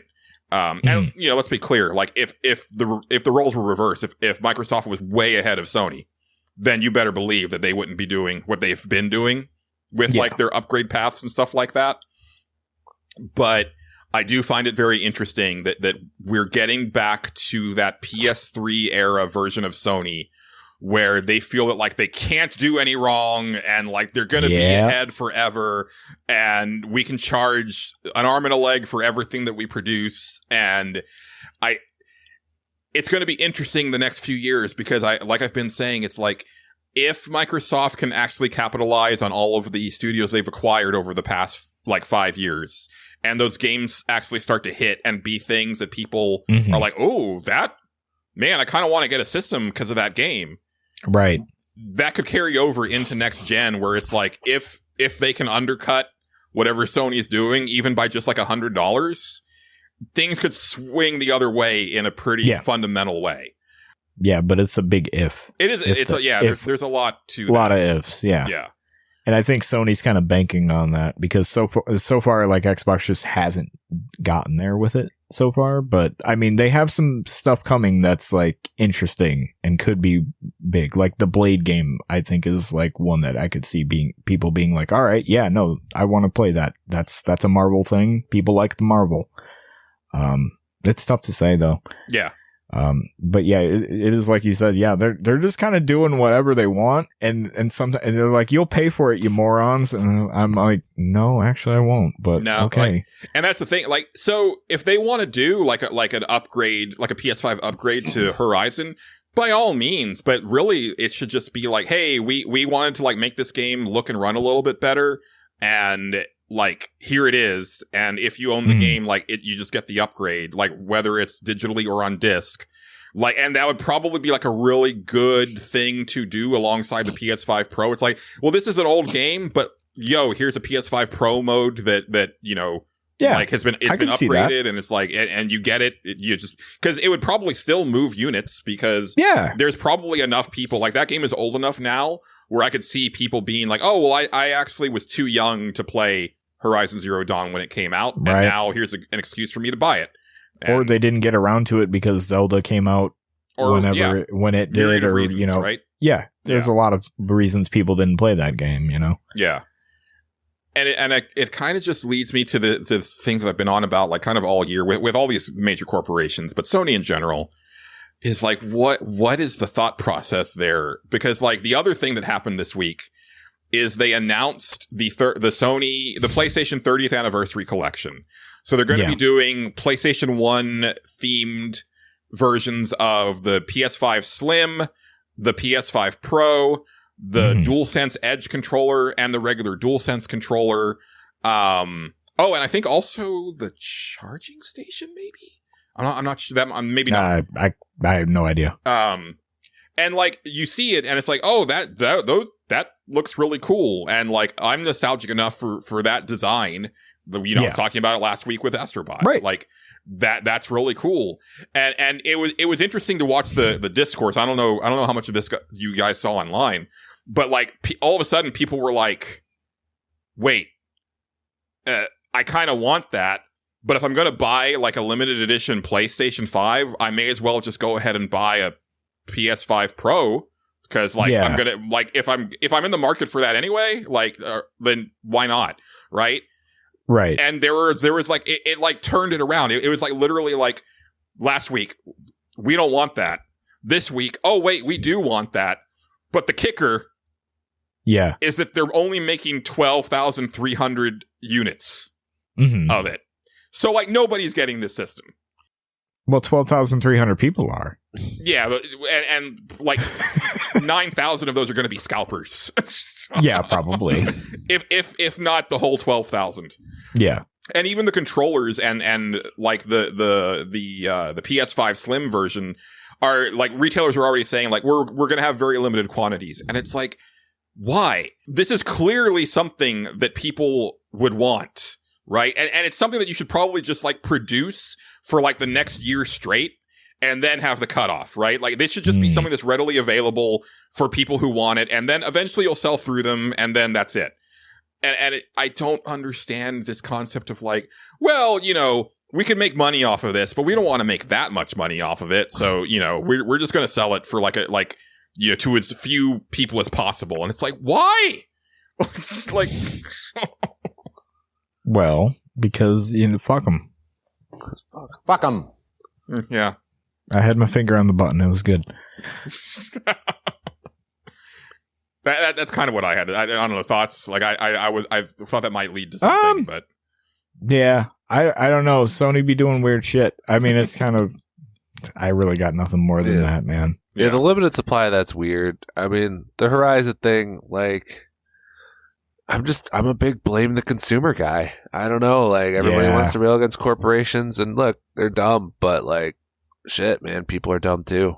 I don't know. Yeah, like, I wonder if I'd be curious to see how it sells. They must sell. Like these remasters must sell. I mean, I know The Last of Us one. I'm obviously with the TV that one show. Probably did. Yeah. The TV show probably helped a lot with that. Yes. Well, and that was at least like a full remake. Like they were using like the same cinematic blocking for the cutscenes, but like the engine and everything was like redone from the ground up. So like it, it was like a vast improvement over like the graphics, obviously, but then also like game mechanics wise, like it feels a lot better to play than the original Last of Us. So that was like way more than a remaster. But here it's like, what are you actually going to do? That Right. Because we're not even talking about like a PS5 Pro version. We're talking about just like a PS5 upgrade from PS4. And it's like, that can't, I mean, obviously they can make it look better because like Forbidden West looks incredible, but to what end? Like, I don't know. I don't really like, it's a thing where like, if I found it for like $10, like down the road, I might pick it up if I wanted to like replay the game. Maybe it just didn't cost them that much to produce, and maybe that's what they're kind of expecting. Maybe they're like, yeah, people are gonna probably not care about this for a while, and then they're down the road when people come to this game or want to play it, when the new one comes out, when Horizon 3, whatever that is, comes out, and people are like, okay, let me catch up on this because that game looked cool. That's who will buy the remaster. That's a good point. And then you sell it for the fuller price instead of a heavily discounted price. So just pays off over time. Makes sense. Maybe, I'd be curious to see what the actual price is too, because I'm like, well, if you throw it out for like $30, like, but it's not going to be $30, right? Like it's going to be 50 minimum, but it's probably 60. I don't think they could get away with doing 70 on it. Mm-hmm.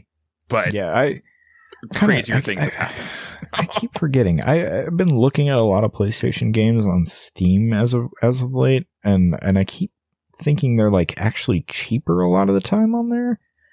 At least like ones that I wouldn't think would be cheaper, and not all of them, by the way. Like God of War Ragnarok, $60. I'm looking at that right now. Mm-hmm.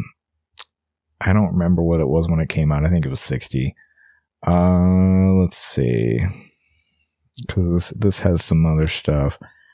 Helldivers is 40. That always was 40. No, most of the stuff. Forbidden West is 60, but like, I know I just seen this on sale. Now. Yeah, it's probably around that most of the time now. Like original God of War is 50 now. It kind of is as you go down. Like Horizon Zero Dawn is 50 for the complete edition. So I guess those seem high still, considering they've been out a few years. Yeah, they actually do. So honestly, at that, and I bet it's because they're going to remaster it. Some of these were on sale before, and they were like 50% off, and I was still like, I don't know, that's still too much for me to actually want to buy some of this. So yeah.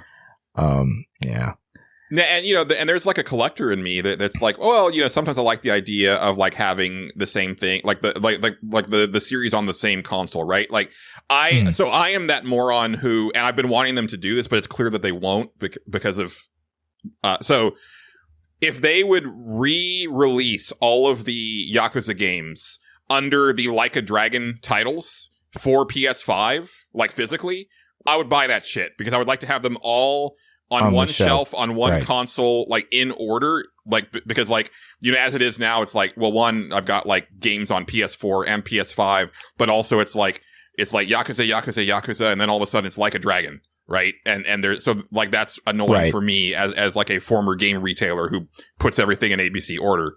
Don't get me started on like retro game YouTubers. Their backgrounds actively bother me.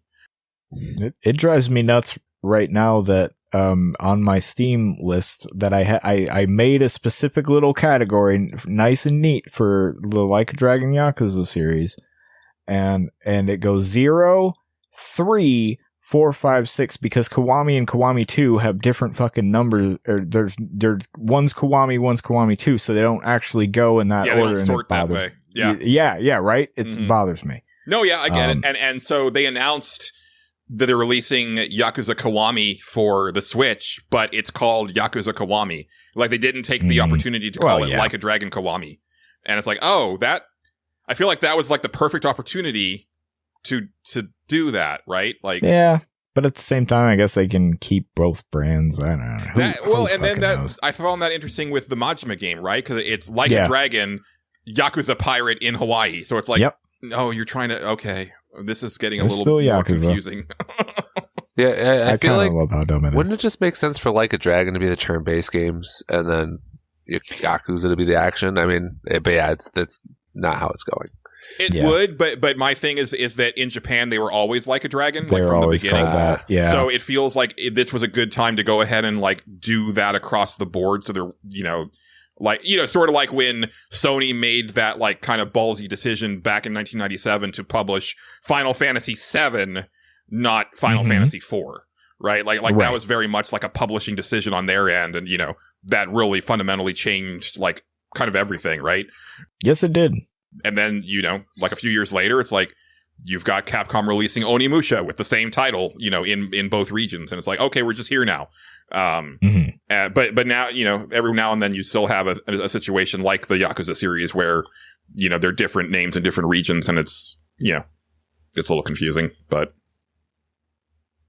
I don't know. What a stupid idea. Yeah, it's a bold move. We'll see how it pays off for him. Right. Yeah. I don't replay games, so I'm not the problem. Yeah. I usually don't either, so yeah.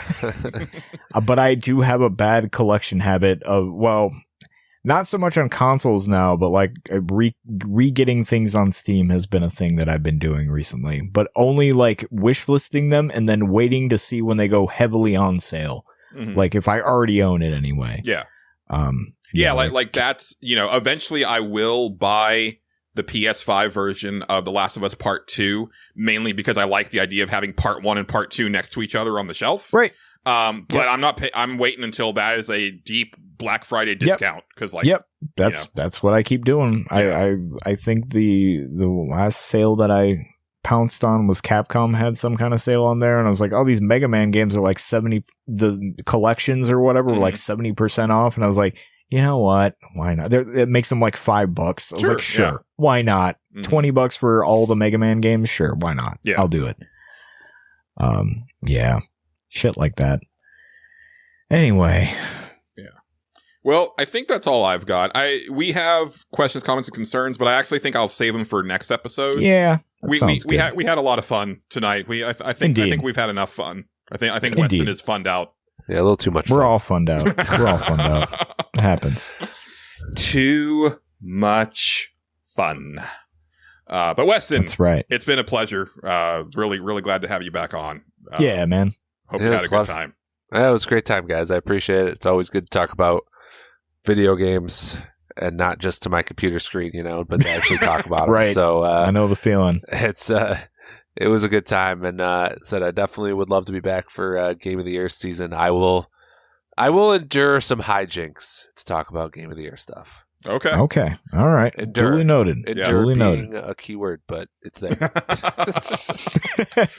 Well, we've mentioned it throughout the show, but definitely let the listeners know where they can find you online and anything that you have recently written or have upcoming that you'd like to point out. I have bignerdgaming.com, Big Nerd Gaming on Twitter, and Threads as well. I'm starting to grow a little on Threads, so it's a decent little platform. Nice. So I wrote it was Cat Week. Coincidentally, accidentally, I guess is the better word. I wrote Cat Quest 3 and Crypt Custodian reviews this week, both cat games. Astro Bot review coming next week, and then we'll see. I don't have the rest planned, but I always find a way. There's always something to write about.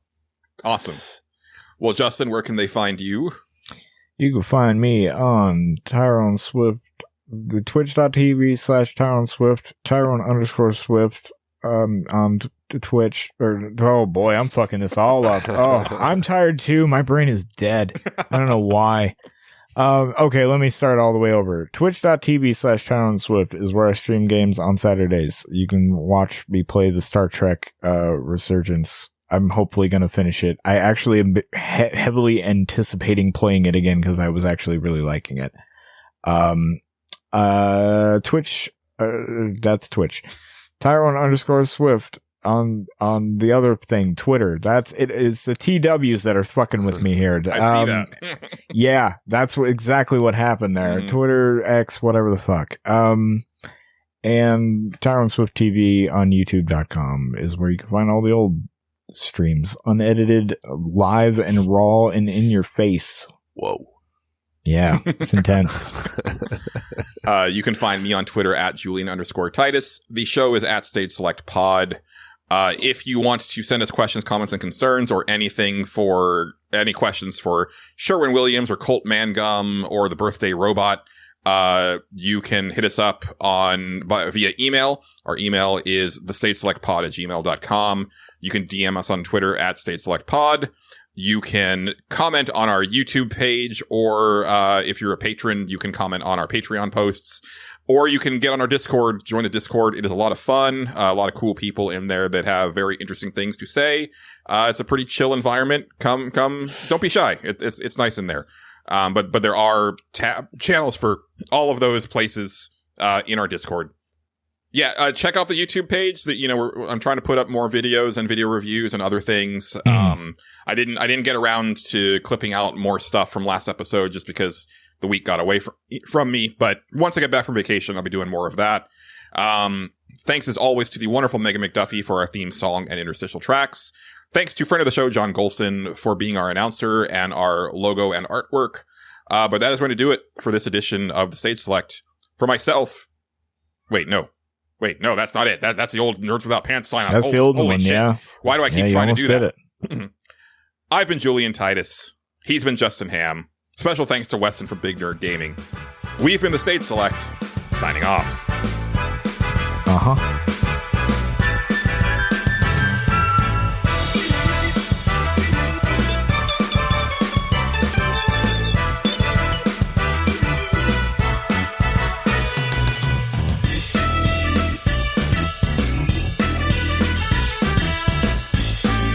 The Stage Select is copyrighted and owned by Space Monkey Mafia Productions, specializing in independent podcasting. Please consider sharing the show with your friends and support us by joining our Patreon or donating to our coffee. Thank you, and good night.